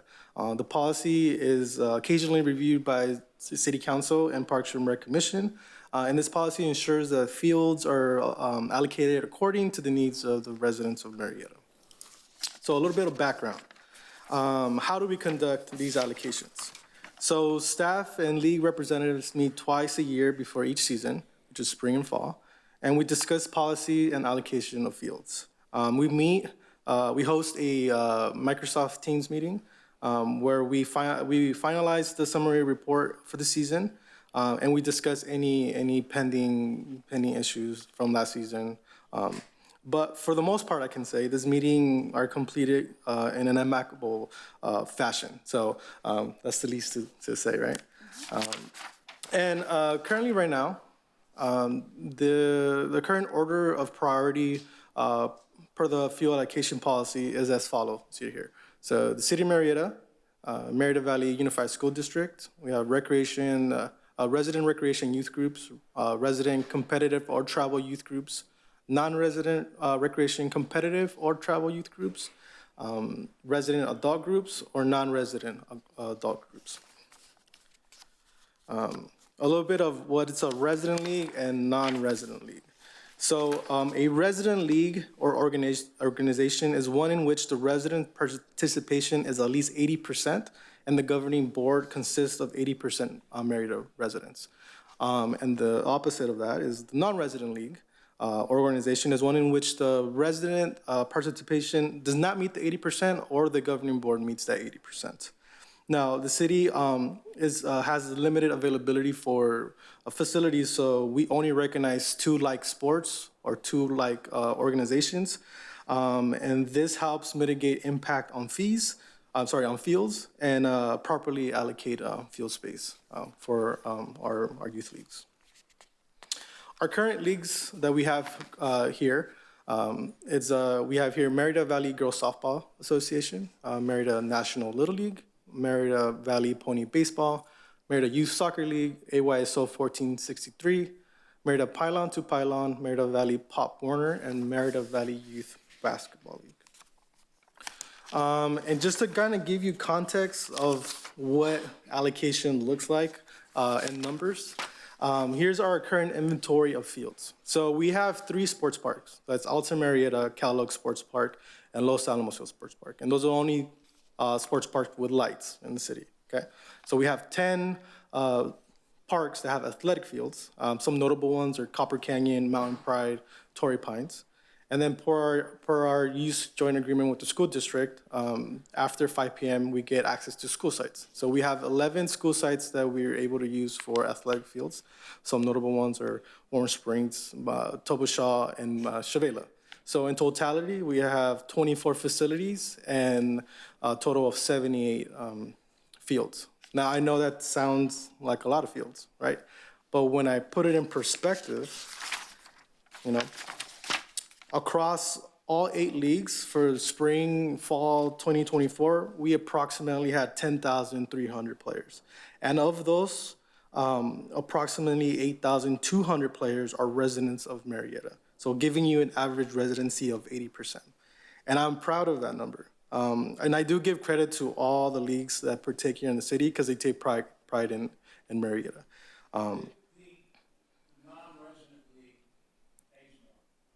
Correct. And so they're motivated to... Yeah, well, not only that, but to continue their status as a resident league because they are higher in the priority ladder, yeah. Yep, and yeah, I guess I'm done. So thank you for your time. I'm available to answer additional questions you may have. Do the Pony League teams still primarily use their fields down here, or do they use any of the other city fields? They are part of our allocation. They do use our fields. They use, I would say kind of their home here in Murrieta is Alta Murrieta, and they also use Los Alamos, but they do have their, what would you call them? The pony fields down, Right. the water district fields. Because are the pony baseball fields, sometimes the base lengths are a little bit different and different ages, I know. So as different from compared Little League. to Little League, yes. Yes. So they have a different structure in their farm divisions as the kids learn different skill bases. Right. So Little League has one set, Pony has another, but we're able to accommodate both groups regardless of the base lengths and so on. Do we have, and it's been a long time since I coached here, do we have 90-foot bases? Like Yeah, to accommodate senior? we have certain facilities that accommodate the I know there's 60, one 90. at Alta. Is there anything else? Is that the only one? I think Field 4 at Los Alamos Hills Los Sports Alamos, Park. okay. Yes. And And Cal- Torrey Pines. Torrey Pines and Cal Oak Sports Park has Technically, the yes. capacity to have 90 foot. 60, 90. Okay. Yeah. Anything else? So, stop me if I can ask this or if it's inappropriate, okay? So, we had some concerns brought to us earlier in the meeting. We understand that we can't act on them even if we had authority because they're not on the agenda, correct? So the question I've got is, these governing bodies that we just reviewed here, what, 8 or 9 of them, they have really sole discretion, am I correct, in governing their situation? I wouldn't say sole discretion. We have the ultimate authority over the use of our fields. In my time here, the associations have taken, they take their board and their leagues incredibly serious. You probably know that parents are changing. The friction at Little League games, at soccer games, I've seen it all. I've seen parents come to blows. The leagues take action, and they take action usually really, really quickly. When an issue does come up, we will meet with the league, and if we have to, we will meet with the board. But by and large, I would say the vast majority of our leagues in Murrieta take their authority incredibly serious. Right. And by we don't. Correct. Correct. Correct. Mm-hmm. Thank you very much. No problem. Thank you. Along those same lines, I think it's important to let the people who showed up tonight in the audience know that we can't take any action on anything that was brought to us tonight through them. You're welcome to sit here and listen to dog park stories and the rest of but there's nothing else that's going to go on at the commission level tonight here that's going to have any impact or effect on the issues that you brought to us. So That's correct. just to let you know if you want to, you're welcome to stay. Anything else? Thank you. Yeah. I had a quick question Oh, for you. yes. In regards to non-resident leagues, so let's say we have Pop Warner, which is Murrieta Valley, and then we have over in Wildemar, they're part of the Mountain Baldy Conference. Are they allowed to come in and work out on our fields? Can they rent our fields? Because they are competing conferences. Now, technically, each league has the ability to have like a competitive portion. That's why they meet the 80%, and you have 20% for competitive. Now, if it's within that 20%, it's allowed because it's kind of competitive. You have to, have tournaments or one-off scrimmages. But if they're not within the entity of XYZ league, let's say, pony baseball, then it's not allowed. They have to, when they submit rosters, those teams have to be part either of the recreation portion of their allocation or be part of their competitive. Okay. I hope that answered your question. Thank you. And any league, any group can apply to use our fields. They would go through Victor. With the shortage of fields that we have with our large population, the chance of them having to get fields on a regular basis is pretty slim. Yep. So on our website, under athletic fields. Over here, under documents, is our field allocation policy. Anybody can look that up, and these are the guidelines, thanks to our Parks and Recreation Commission, who we recently updated all of these provisions. Anybody can follow this document to find out how to reserve fields and where they fall with regard to their priority in coming online to make reservations for the athletic fields. Cool. All right. Yeah, thank you guys.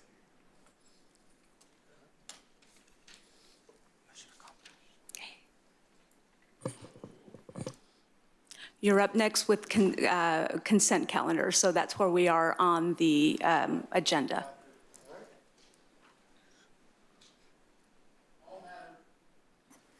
All matters listed on the consent calendar are to be considered routine by the governing bodies and will be enacted by one motion in the form listed. There will be no discussion of these items unless before the governing body votes on the motion to adopt, specific items are removed from the consent calendar for separate motions. So number one is a motion to approve the minutes of the January 26th Special Parks and Recreation Commission meeting. So do I have, no, we vote once on all this. That's correct. You just vote Okay, for got it. all of the consent calendar. You don't need to got do it. the voting individually. It'll take me 2 years to catch up. No, that's all right. The second one is recreation activities and event report, recommended action, receive and file. And the third is parks, projects, and maintenance report, recommended action is to receive and file. Mr. Chairman, I'm not requesting to pull item 3 for discussion, but I would like to comment when that comes up. Okay. So would this be the time for him to comment about it? Or after we vote? Do you have a comment, or do you have a question that's going to take a staff response? I have a well, because it might be better to pull the item, vote on the other two, and then we can. why don't just be on the safe side? Let's do that. Okay. So you Won't would take long. So you would vote on items 1 1 through and 2, 2. and then we'll note that item 3 has been pulled for further Okay. discussion. So we'll pull items 2. Commissioners, please make a motion and a second to adopt the consent calendar, which would be items 1 and 2.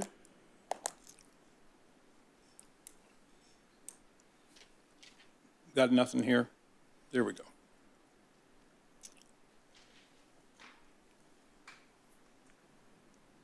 Just be on the safe side. That says approval of items 1 through 3. I don't know if there's a way. We can make a note in the minutes. Yes, we're making a note that the item 3 is going to be pulled.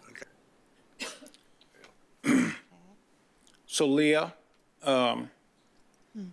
there was something that came up at our last meeting that concerned minutes. And I don't know if this is the right time to find out this information, but basically Chris, and after I reviewed it, I agreed, came up with the fact that there was a discussion about dogs in the parks. Yes. Okay. And at that point, Chris brought it up and didn't feel like the November meeting that issue had been covered with the right language. And we've adjusted those. Yeah, and I think we might have all been surprised, but I was surprised that we couldn't actually change the minutes, that you had to take it to higher authority. So is this the right time to ask, did we take it to the higher authority? So the requirement that we are only, that we need to make is just motion minutes, very similar to what's done with city council. Any detailed comments are at our pleasure to add those notations. So it's not needed, it's not necessarily required. We do it, we add just a little bit more. So based off of the board's comments from the last meeting, we added a couple more sentences to the minutes from November, and those are noted in your packet online. Okay. So that was at your discretion? Yes, it was at our discretion. The city clerk's office only takes motion minutes. They're Okay. not detailed about speakers' comments. Okay. So-and-so spoke on off-leash dog parks. That's the extent of what we have to do. We do not have to go further. Okay. Okay.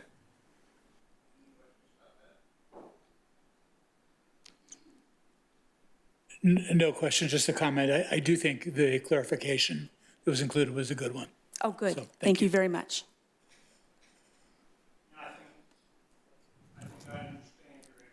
Mhm.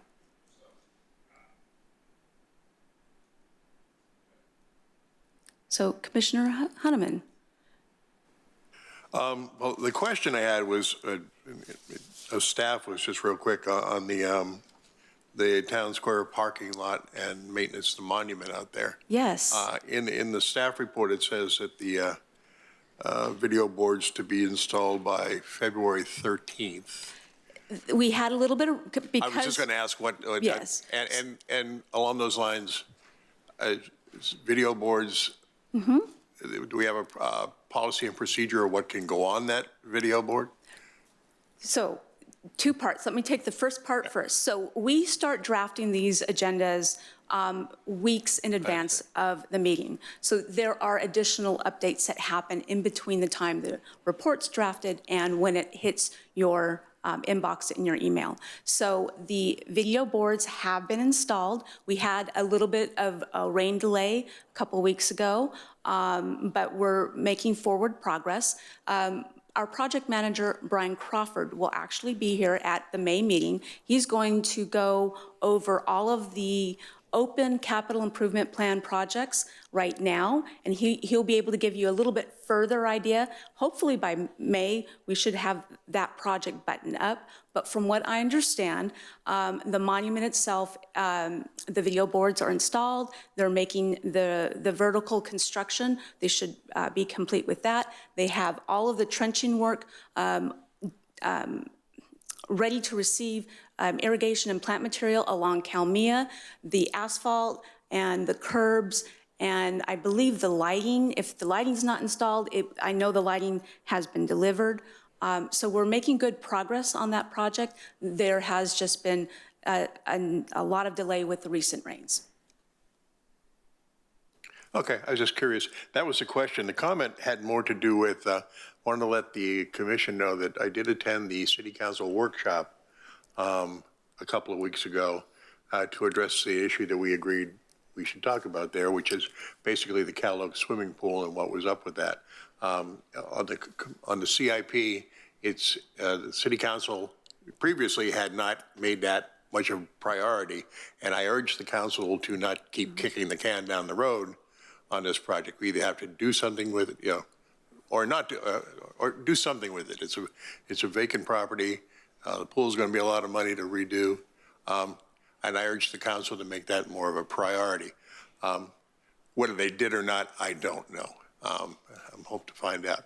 The other thing was I'd seen a lot of traffic online about the condition of the restrooms at Cal Oak Sports Park. Yes. And I went and investigated myself and made the point that I have a granddaughter who plays softball, so I go to a lot of softball fields all over Southern California, travel ball, and our restrooms are just not up to par.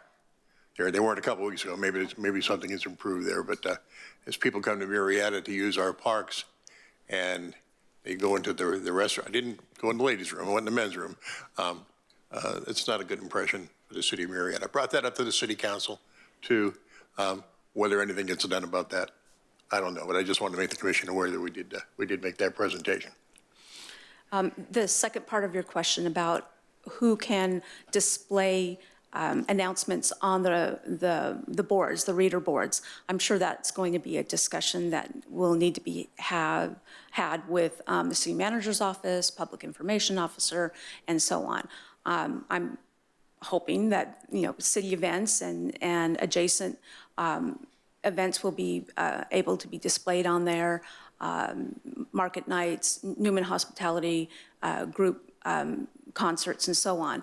Additional information, I'm sure would be needed as well, but again, it's a multi-department conversation. Are we prepared at all to just give the commission an update on Cal Oaks, the bathrooms, the junior high, what's going on there? We can, when we get to the agenda forecast, we can certainly possibly include that as a topic on a future agenda. Or I don't know if Brian wants to comment. I can give you a brief update, and Josh is still here, so if he has anything to add, he certainly can. In the past few months, Cal Oaks Sports Park in total has received probably more vandalism within a 3-month period than we've probably ever had in our history. We did a lot of investigation to figure out kind of the root of it.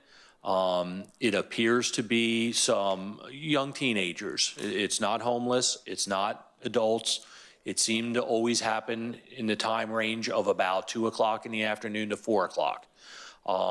Just in the month, and if I need to be corrected here, feel free, just in the month of January and February, the vandalism in the bathrooms themselves totaled $10,000. And it was every day, every week, only during the weekdays, not on the weekends. We've been through, I believe, 6 soap dispensers. Every one of the partitions inside the bathrooms were ripped out. We've had trash cans where doors were just ripped off and flung. We've had the entire skate park graffitied, so that probably took place at night. Major, extensive damage to the Cal Oaks Sports Park. The police department, our park rangers, some park monitors, Josh's group at maintenance jumped in and did whatever we could to end the vandalism. The police department have made some progress, as well as the school resource officer at Chavela Middle School.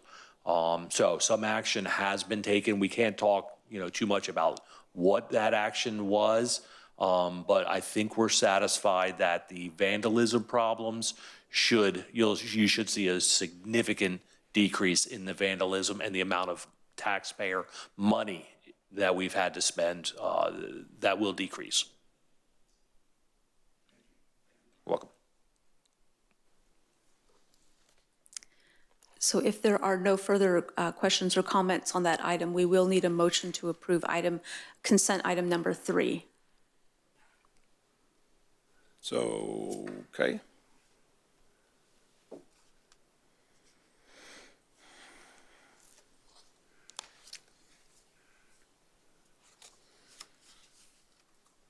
Motion carries unanimously. Next thing for discussion are park assignments? Yes. So now we get to the fun part of the agenda. So we have 4 discussion items tonight, and I'll try my best to keep going, making good forward progress on here. So good evening once again. Tonight we will discuss the distribution of park assignments, a vital aspect of how this commission supports the city's parks. Park assignments enable each of you to act as additional eyes and ears for our community, complementing the efforts of Park Maintenance Division.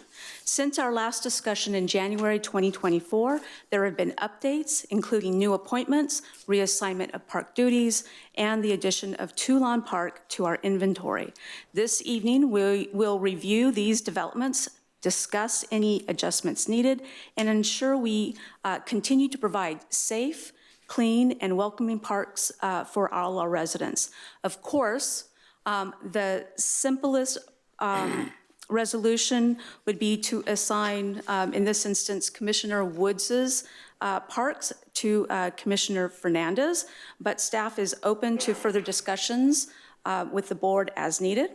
That concludes my report on this item, and we will start that discussion here. I'm trying to find my discussion item. So there we go. So before you notice the park assignments as of January 2024. Commissioner Wood, past Commissioner Wood, is highlighted in yellow. Those are her park assignments. So I open it up before the board to discuss swapping, trading, or again, the simplest assignment would be to provide Commissioner Fernandez all of the parks that Commissioner Wood had. And then as a supplement to that, I wanted to make the commission aware, it was noted in the report, that Murrieta Elementary School Park can no longer technically be considered a park. All of the features that the city had built some 28 years ago no longer exist. So we really can't call that a shared park anymore. But a couple years ago, Parks Maintenance had made this improvement of this kind of very, very large trailhead. And I'll try and bring that up for you in just a second.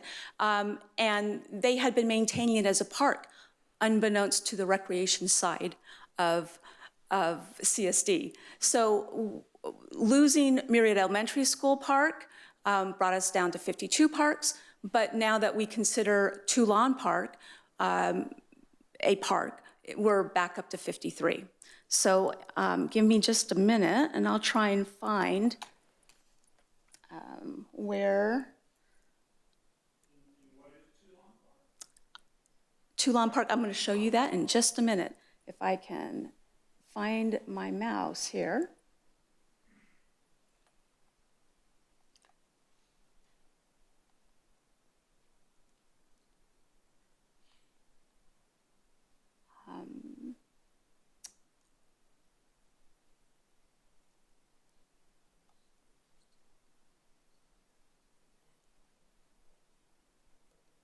I'm getting there. I'm getting there.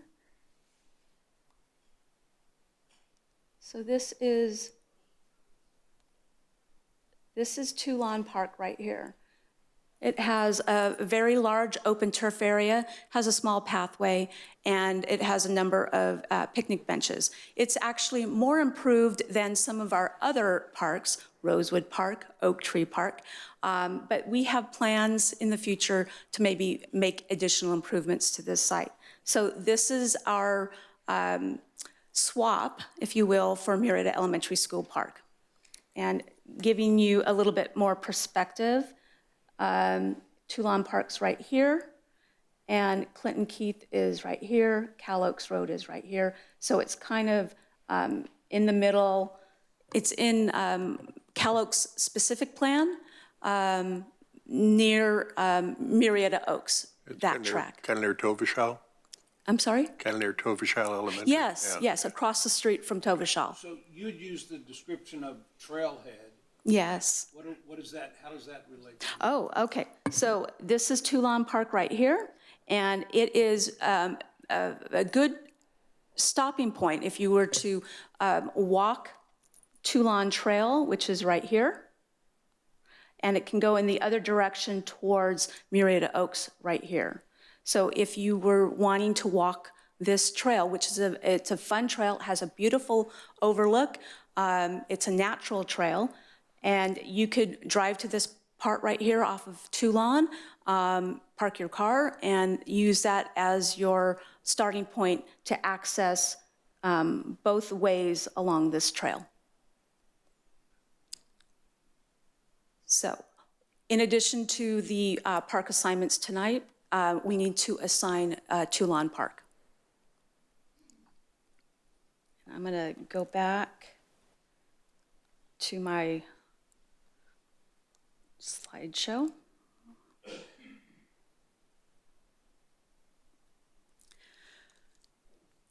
So I bring it to the board to discuss who wants to do what park, or go streamlined and just let Commissioner Fernandez take over Commissioner Woods' parks.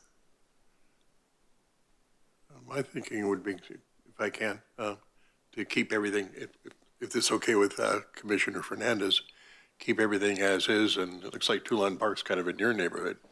Yeah, I was going to say I can take Toulon. It's right around the corner from my house. Perfect. So, and I was just actually Googling where some of these parks were, because a lot of them I'm unfamiliar with because they're small, Right. Yes. And open spaces. let me go back. If you need help, of course, staff can certainly help you identify any parks, because 53, there are some hidden gems, but if you need to locate any of your parks, if you go to our website, under Parks and Recreation, and if you go to Parks and Trails, you will be able to go to our interactive parks map and locate your park. Now, there's a couple of parks that we still need to add, but for the most part, 98% of our parks are on that interactive map on the website. But if you have trouble locating me, just give us a call and we'll direct you. So I'm going to give up Mapleton Park to Commissioner Gilliland because she lives there. And then Chris is going to give me Cal Oaks Park because I live there. I can take Valley Vista Park off of your hands too. I live right there. Yeah. If you want to trade. Yeah, no. You give me Pond Park. No, where's your group? Wood. It would. Mm-hmm. I'm fine with that. I don't know these parks that you've got to take one from you, but yeah, I'm certainly fine if she wants Valley Vista.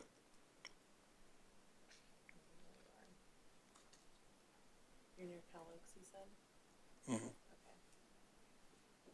Okay. I live right at Cal Oaks Sports Park. Okay. Roseanne, are you keeping track a little bit? Okay, good.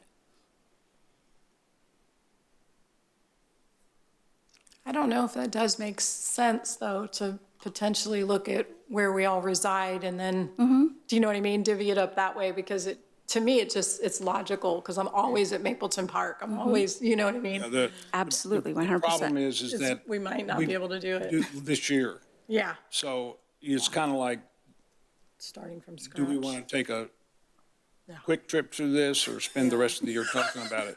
So, I mean, I'm open to whatever, but I'm just saying that's what you're looking at. Yeah. And I live at Los Alamos Sports Park. So. Yeah, so we'll give her Los Alamos. Like every day. Yeah, the issue we're always going to have is the commission is not appointed based on a district similar to city council. And therefore, every time a new commissioner comes on, the list sometimes can be a little difficult if two commissioners live near each other. That's why. Leah, I think it may be helpful to explain what exactly when we say we were assigned a park. Sure. We're not painting fences and taking out the trash. At No. So, But for the benefit of our one new commissioner and one fairly new commissioner.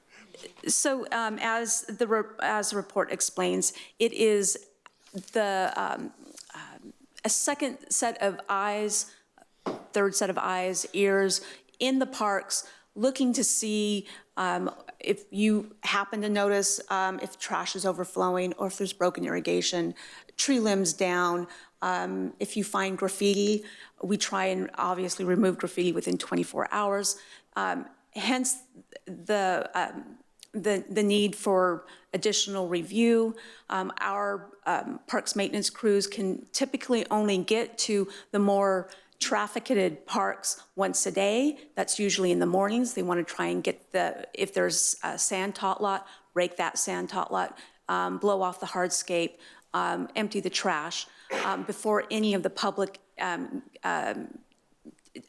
gets to that park. They want to make sure it's clean. And so as the day wears on, things happen, more people in the park, there's a need to get that looked at, taken care of.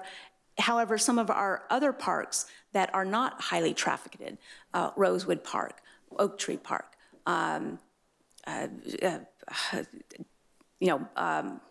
Park, fun park, but it's not, there's not a ton of people there. This way, our parks maintenance doesn't get a chance to visit them every day. We have 53 parks. It's hard to visit that many parks every single day. So having extra set of eyes, extra ears, looking at these things, and then reporting it through the Fix It app or to staff, that helps keep our parks in the best condition possible. Sometimes I'll just take pictures, send them to Leah, you go, here's where this is at, and do it just about that simple. And how frequently? Because I would say probably 6 of these are down near the 79 on the far side of town, near like French Valley border. Yes. There's no, you have to visit 2 a day. No, It's not that. Yeah. But it is a good way for you also to get out and see the different parks that are throughout the city as well. We don't expect you to drive out there once a week, but to make a concerted effort during the next year to get out there once or twice.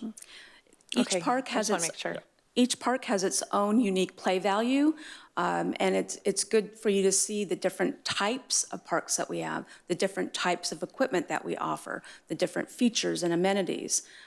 So even if a park is on the middle part of the town, farther away from your home, it's good to see where the parks are and to make note of them.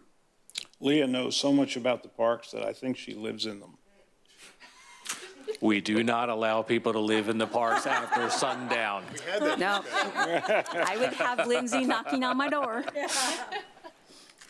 So this discussion could very easily go sideways if we tried to do, park by park. I would be happy to facilitate something more offline. I just wanted to try and give you more of a flavor of what this entails. But if you are able to if you need to swap just a couple of parks this evening, that's fine. I don't know if we this is a very big agenda tonight, and I don't know if you really want to go that deep into this evening. I don't have a problem with my parks. I was just curious how often that we have to go to them. Very if it valid was question. like I had to go there once a week, then I'd be like, maybe I need to switch this up. But just even visiting like once or twice a month, that's not an issue for me. But I just wanted to clarify that. Yes, so absolutely, it's at your leisure. It's at how you can fit it into your schedule. There's no mandate, no requirement. Who's got the trail? What park is that? I'm trying to. The one that we just talked about, Toulon? Not Toulon, The big Copper Canyon one? is it Copper Canyon? So that one, if you note as the attachment, there's an attachment to your report, you'll note that one's completely blacked out. I do not expect to have somebody walk those miles and miles of trails. That is not something we require. You're happy to do it if you want to do it at your leisure. It's a beautiful walk. It goes up to the Santa Rosa Plateau. There's creeks. There's hidden Indian artifacts along that trail, but it's not one that we're requiring the board to tackle. Coyotes and snakes. Okay. Well, I think unless there's anything else, we've made our decisions. Okay. And so long as Roseanne kept those, okay. All right. Let me see. So I'm having a little this is new for me tonight. I was trying something new, not working very well. So I'm trying to advance my slide to the second one, and I can't seem to do it. So either Jace needs to come out from his hidden hole behind you to help me, or I can give it back to Roseanne and she can advance the slides for me. I don't know what I'm doing wrong. I'm so sorry. So I don't know what I did. There we go. Okay. That should be good. All right, we good? Yep. Okay, thank you.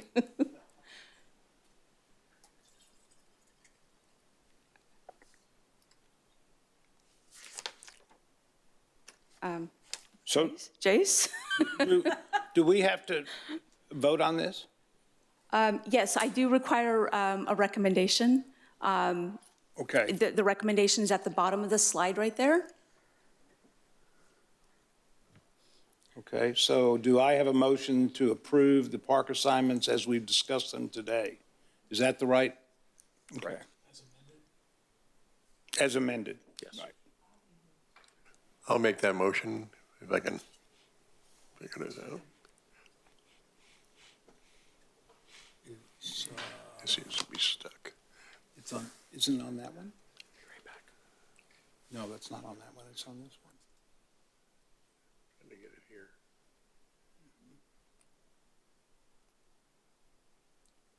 Okay, I'm just going to hit it to move this along. There you go. Okay. Is there a seconder?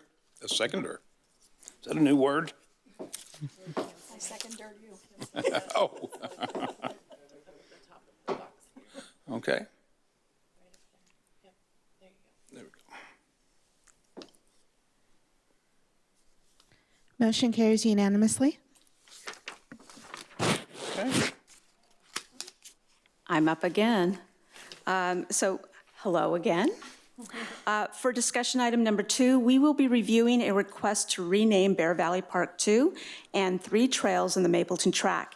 As outlined in the report, the city's policy for naming parks and recreation facilities has been thoughtfully refined over the years to reflect the community's character and history while fostering clarity for residents and visitors. The policy establishes criteria for naming facilities, prioritizing themes such as geographical relevance, historical significance, and contributions to the city, while avoiding names that could be controversial or confusing. It also prohibits naming parks after any living individual. As an advisory board, your role tonight is to discuss and reach a consensus on the proposed names of these facilities. Your recommendation will be forwarded to the City Council for final approval, ensuring our parks and recreation facilities align with the values and the identity of our community. That concludes my report, and I'm available for any questions.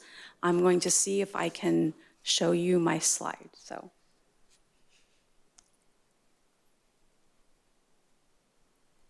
Oh, it worked. There you go.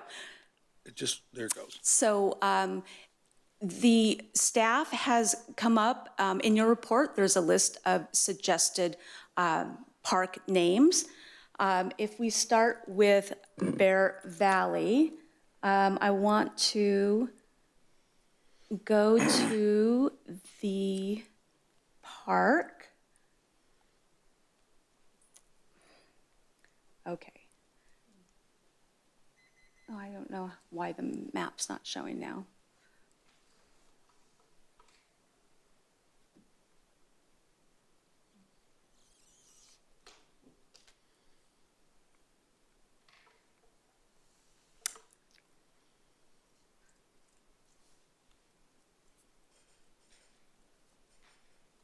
So how do I move it back over?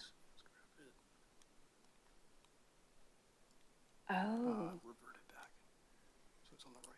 Oh, I see what you did. I'm sorry. I apologize. So it has to close? Okay. Okay. All right. So first up is Bear Valley Park 2. So the county, when we first acquired the parks from the county when the city first acquired the parks from the county in 1993, 2 years after the city incorporated, they were really ingenious with the names. They went from Bear Valley 1 to Bear Valley 2. So it has stuck that way for almost 32 years. So first up, we will be considering the names for Bear Valley Park 2. So Bear Valley Park 2 is located off of Cali Cypress and Rustic Road.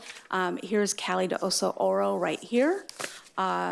And Google has thoughtfully decided to name this park for us, but that can be changed. They have given this park Rustic Field Park, which is also one of the ones under consideration. So I'm going to show you what the park looks like right quick. So this is the park right here.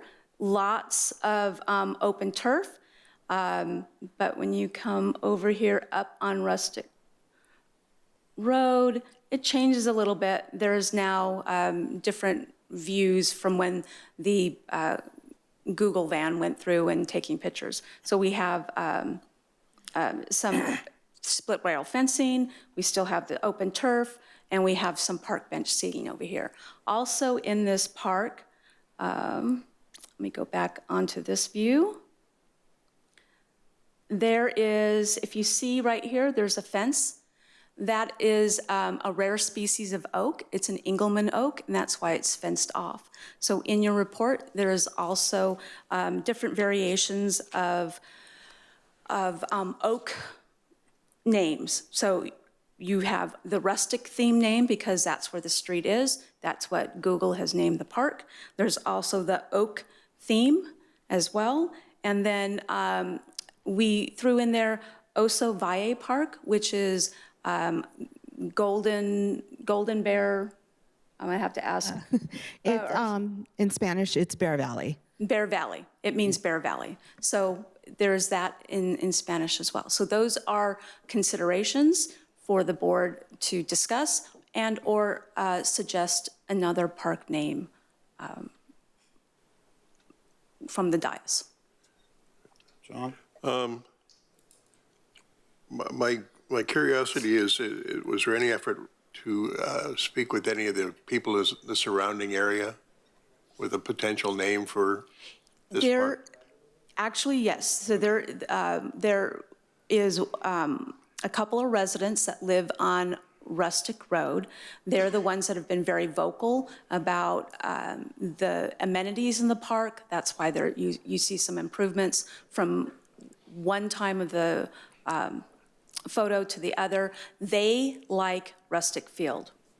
That's what's on the map, and that's the road that they live on, and they wanted it to be named after the road. We haven't done extensive community outreach to find out if there was any other thoughts. We had tried that one time when we were getting community input for B Street Station, and that didn't go very well. So we're limiting that amount of community outreach. So this name, Rustic Field, is more like the squeaky wheel gets the oil if we go that way, which is not. They didn't call us to ask for the park name to be changed. They asked for improvements to the park itself, and they said, why is there Bear Valley 1 and Bear Valley 2? There's no monumentation on this particular site that says Bear Valley 2. They just know it because they've lived in the area for so long. There is monumentation on Bear Valley Park 1. That one does have a monument sign that does say Bear Valley. So this is why we're focusing on this particular Bear Valley. Yeah, the reason I ask is that the regulation reads the name of a park or recreation facility may be changed after a hearing is held by the commission to receive community input and direction. No name shall be changed unless there is a significant justification and support by the community. So I'm just, my question would be, just as an antagonist here. Do we open ourselves up to a problem by not?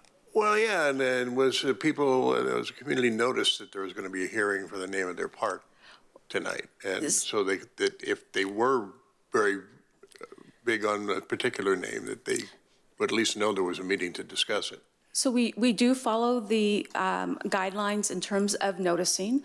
This was properly noticed on our website, was properly noticed at all of the various locations, the fire stations, the library, as City Hall as well as on the website. We were not obligated to do any additional community outreach with regard to this. It's not necessarily a public hearing. So if the board would like to have staff attempt to do that, we can make endeavors to do that. But we have, the staff has followed all the requirements by law in terms of noticing the meeting and providing information about this particular item. Okay, so it was staff that suggested these alternatives. It is staff that came up with these suggestions, and that's all they are suggestions. Okay. And the same on the trails. The same ones with the trails. Okay. So just looking at it, I would tell you that I like the idea of rustic oak. So we've got a big oak there, it's Engelman oak. But they like rustic, which is the name of the street, the name of the area, and then you got an oak. So, I mean, of these 6, I don't know, if Engelman, I was thinking Engelman was like a founder of the city or, it's the name of an oak, but I like the idea of rustic oak, if, for what it's worth, just because it kind of ties in both concerns or issues or parts of the park. Well, I guess we can tell somebody that Engelman founded the city. But an Engelman oak is a very rare species of oak, and it's really only found in this area and up on the Santa Rosa Plateau. It's a very distinctive oak, not found too many places in California anymore.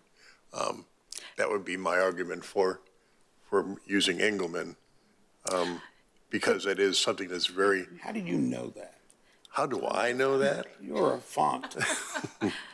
Remember, too, there is an Engelman Road or street, and that's in off of Nutmeg and Jackson. Right. So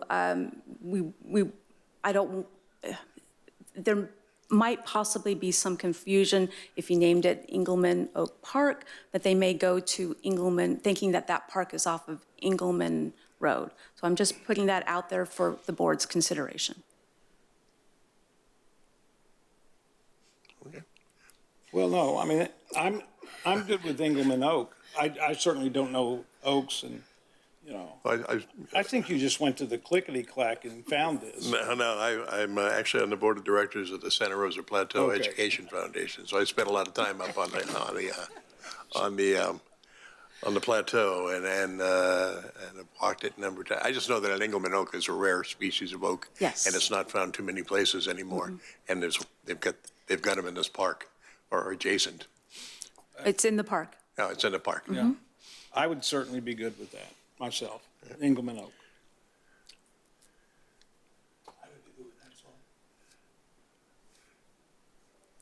Do we need a motion? We do need a motion. So I will try my best to move my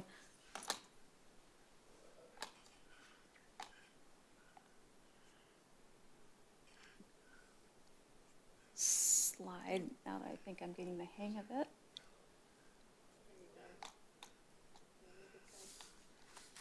We'll vote on both parks when we're done.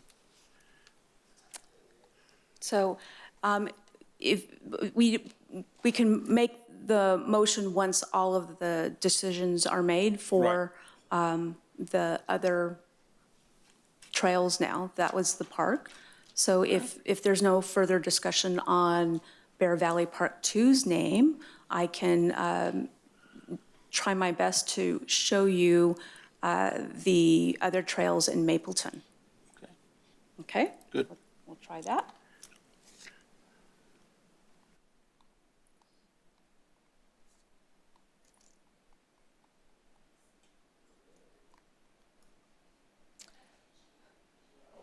Let me see. I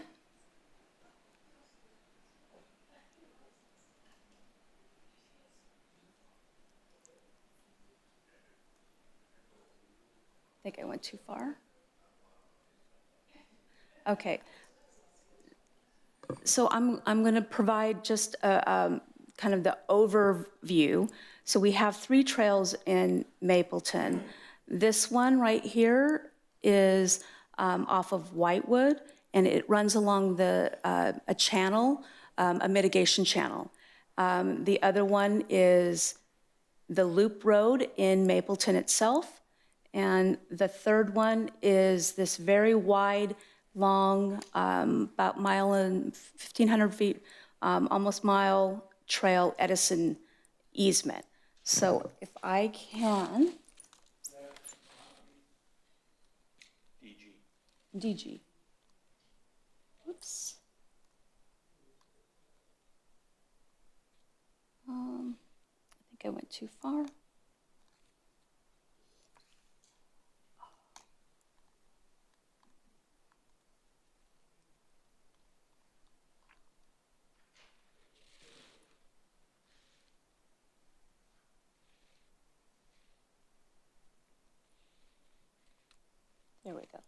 So this is the start of the channel off of Whitewood. It runs along, it's very straight, runs along the length of the channel. There is a small kind of a loop at the end, and then it comes back. Every single cul-de-sac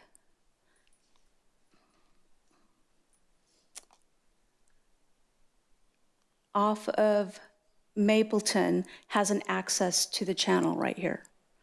And all of these cul-de-sacs here are named after some sort of flowering plant or shrub.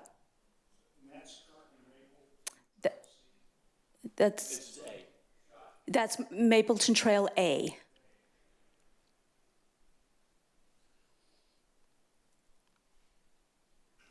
But it is a loop, right? At the very end, right here, Very a end, little so- loop Okay. at the end that gets you out. So there's access points on each one of these cul-de-sacs here, and then it spills out over here off of Whitewood.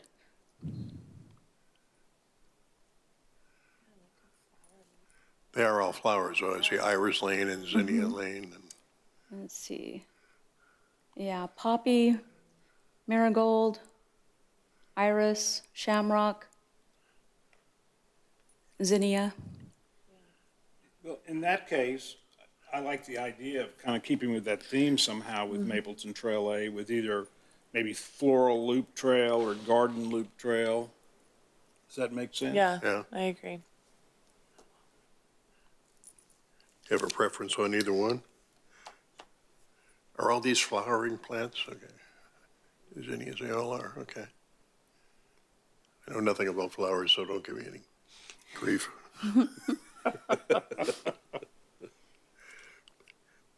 So do we have a thought on whether we want to go with floral or garden or something else? I think floral, in deference to the florals. Yeah, Okay, is that Okay, consensus? okay, I'm hearing floral loop trail. okay. Okay. The next one is this kind of squiggly loop trail in Mapleton Park.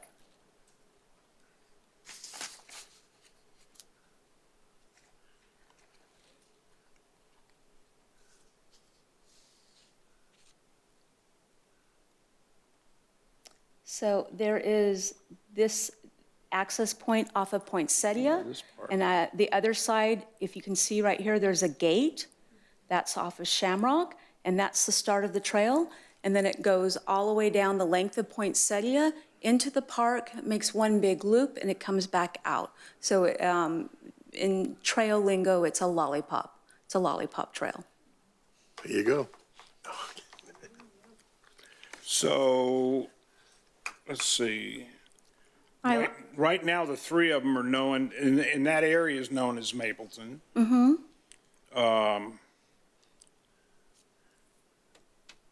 And if we don't use Mapleton there with the recommendations, we're not going to use it anywhere. You got two streets, which if there were just one street name, I'd say go with that. But maybe we go with Mapleton Loop Trail. I like that one. Okay. Makes sense. Excellent. The last one is this Edison easement right here. And I'll see if we can't drop us right here off of Keller. Oops. So it's a 20-foot wide Edison easement. You can see that it has the electrical poles running down the length of it. It is surprisingly a very popular trail. It cuts a lot of distance. It's a big shortcut that people use.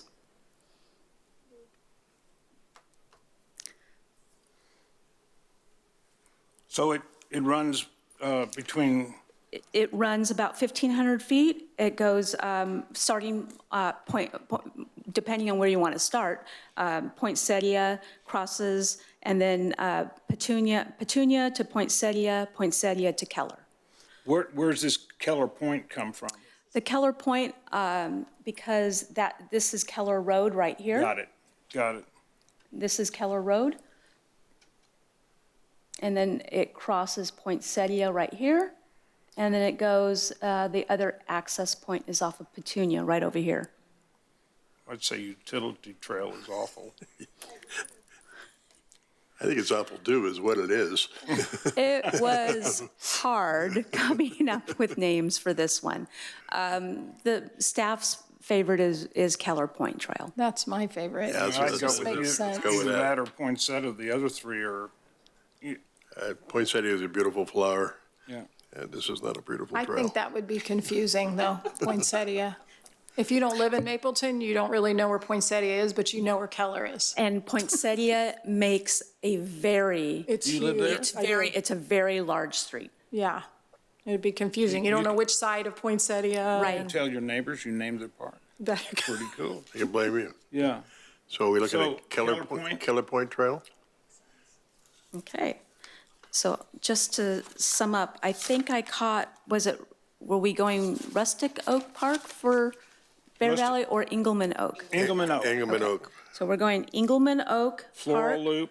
for Bear Valley 2, Floral Loop Trail for Mapleton Trail A, Mapleton Loop Trail for Mapleton Trail B, and Keller Point Trail for Mapleton Trail C. That's what I'm hearing. Sounds good. Okay, I need a motion. We need a motion and a second. I do. And there's your motion at the bottom of the slide.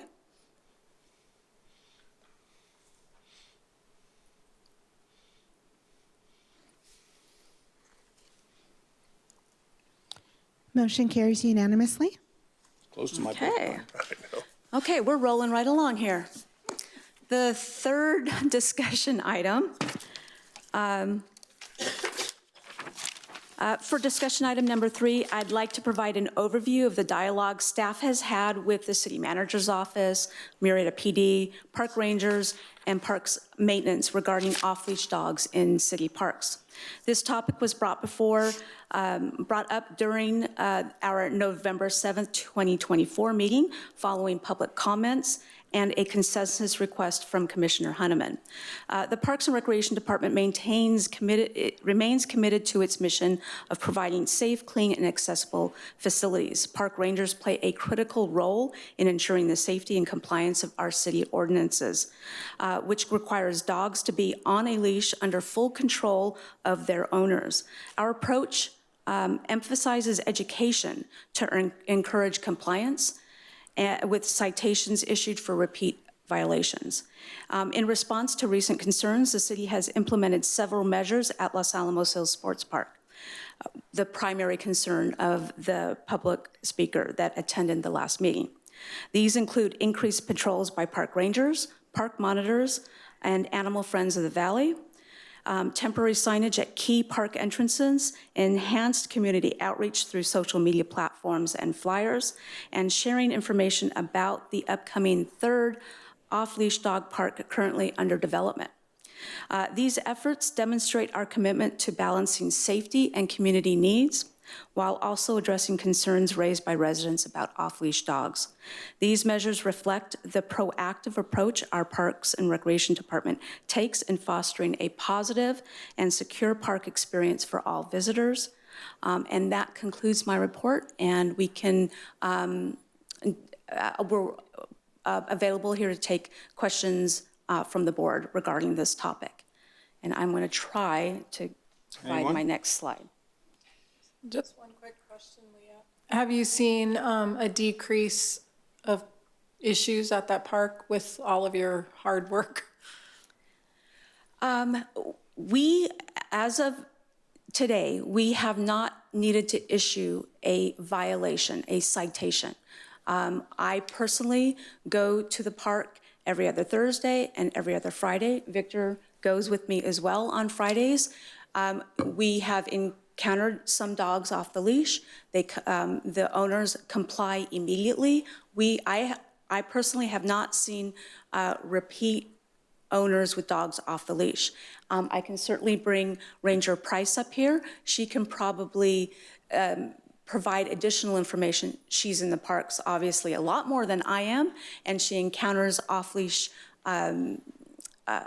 dogs more than I do, and can explain, whether or not she actually sees second violations with dogs off the leash. But in the last probably 6 to 8, since we've implemented this in December, so 2.5 months, I have not come across a repeat offender, personally. Have we heard anything back from the gentleman who was here in November? Yes, he And- calls me quite often. We have a good rapport. He's not a nuisance. He does like to let us know that this dog's off the leash, or I saw this dog, and he keeps very detailed notes for us. We take that information, we put it in a log, and we keep track of it as well. I think the initial concern was I believe we have mitigated that. But he does like to call, and we're happy to take that information. We log it and we keep track of it. But he says he's still seeing this activity. He sees activity during the times that he walks, and he lets us know. Oftentimes it's different times than when I'm in the park, or Victor's in the park, or the park ranger's in there. But he lets us know certain animals during certain times.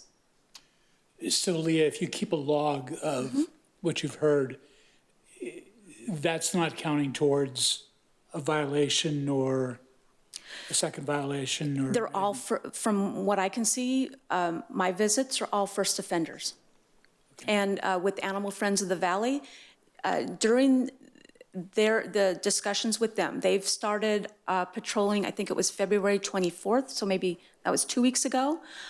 They had said that they would visit the park Monday through Friday during the 9 o'clock hour, which seems to be the time that Mr. O'Donnell calls with the largest amount of dogs off the leash, that they're patrolling during the 9 o'clock hour, and that they would immediately, by the end of that day, if they gave an owner a warning citation or a citation, they would immediately send that over to us that same day. We have not received one since they started 2 weeks ago.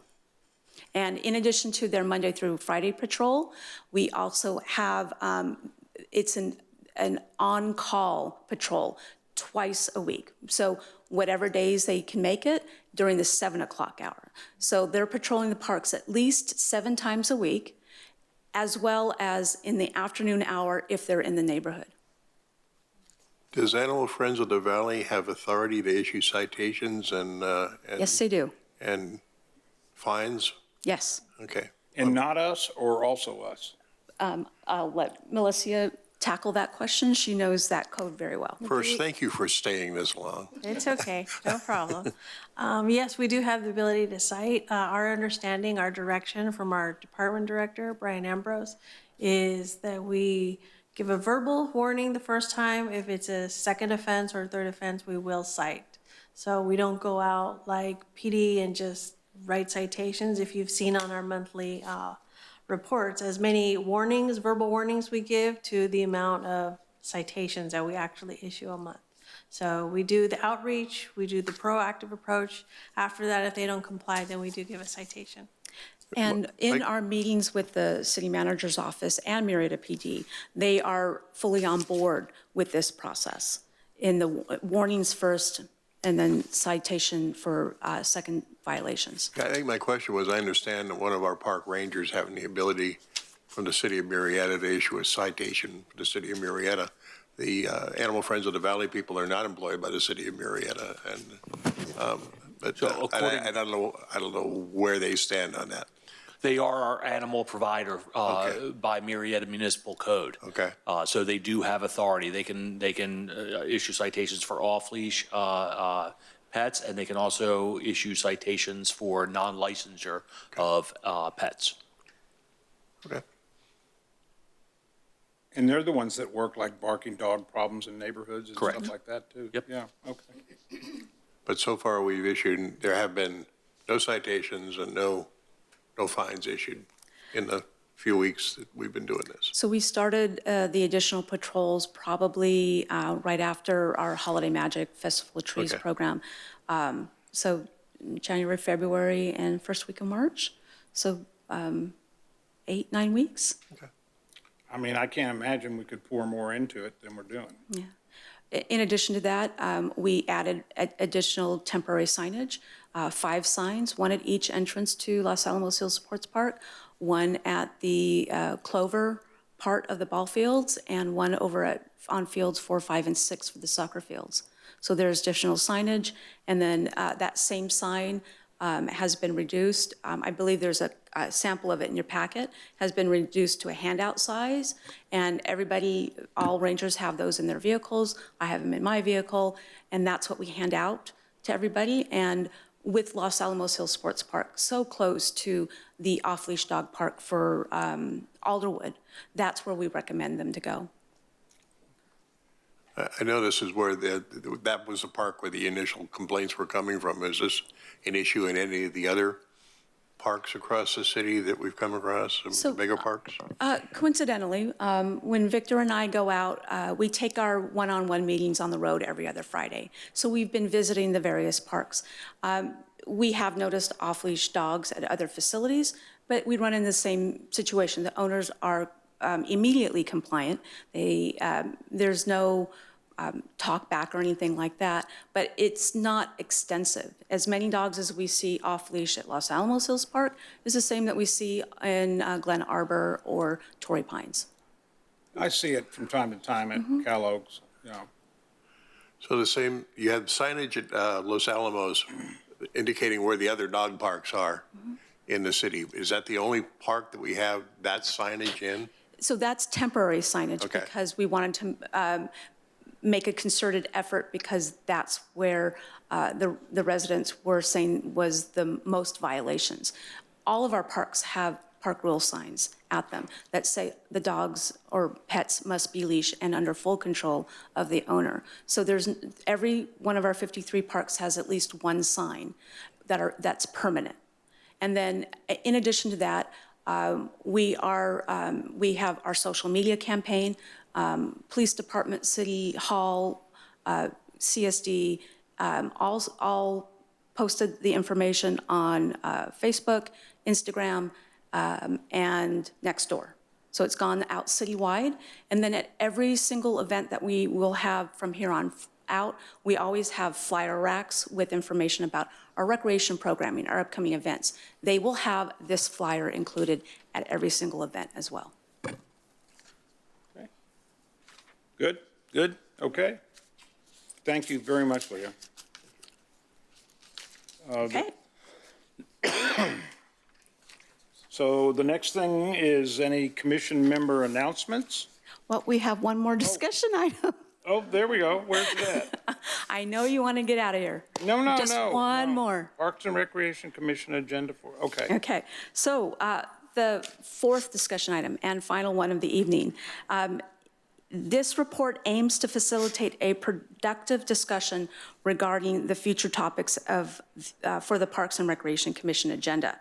At this time, I'm asking the Commission, would you like to modify, add to, or delete any of the proposed list of topics in order to ensure relevance and timely updates?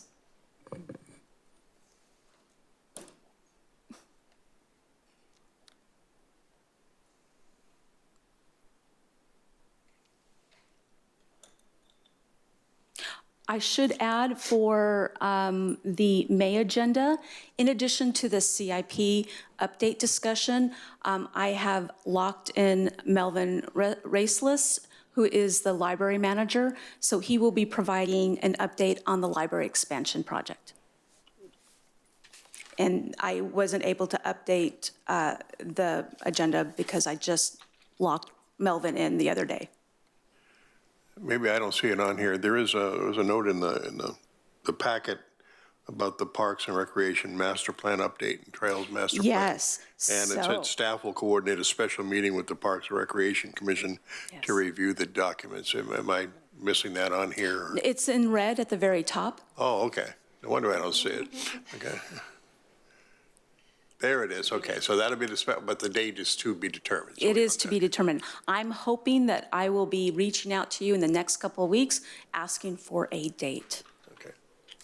Would it be appropriate for us to go ahead and get the change on July's meeting off the table now so we can plan, or do we have to wait to the next meeting? For the what? I'm sorry. The July change of meeting date. It's not an agendized item on tonight. So we have passed that section of the agenda tonight to add something onto the agenda. Okay. So technically, no. Yeah, I think technically I can't add that item to the agenda. That's fine. Fair enough. Yeah. Fair enough. But however, if we have the master plan meeting before Yes. May, we can certainly add it on there. So look Okay. at your calendars, whether you want to meet before or after. I would assume it would be after that date, maybe the week following, and come with some suggestions, and we could certainly plug it in and vote on it at the next meeting, So even if it's a special meeting. Thank you very much for coming. My 7-year-old plays softball. Wonderful. Come on out on Saturdays. We're there all day. Okay, I'm there all day too.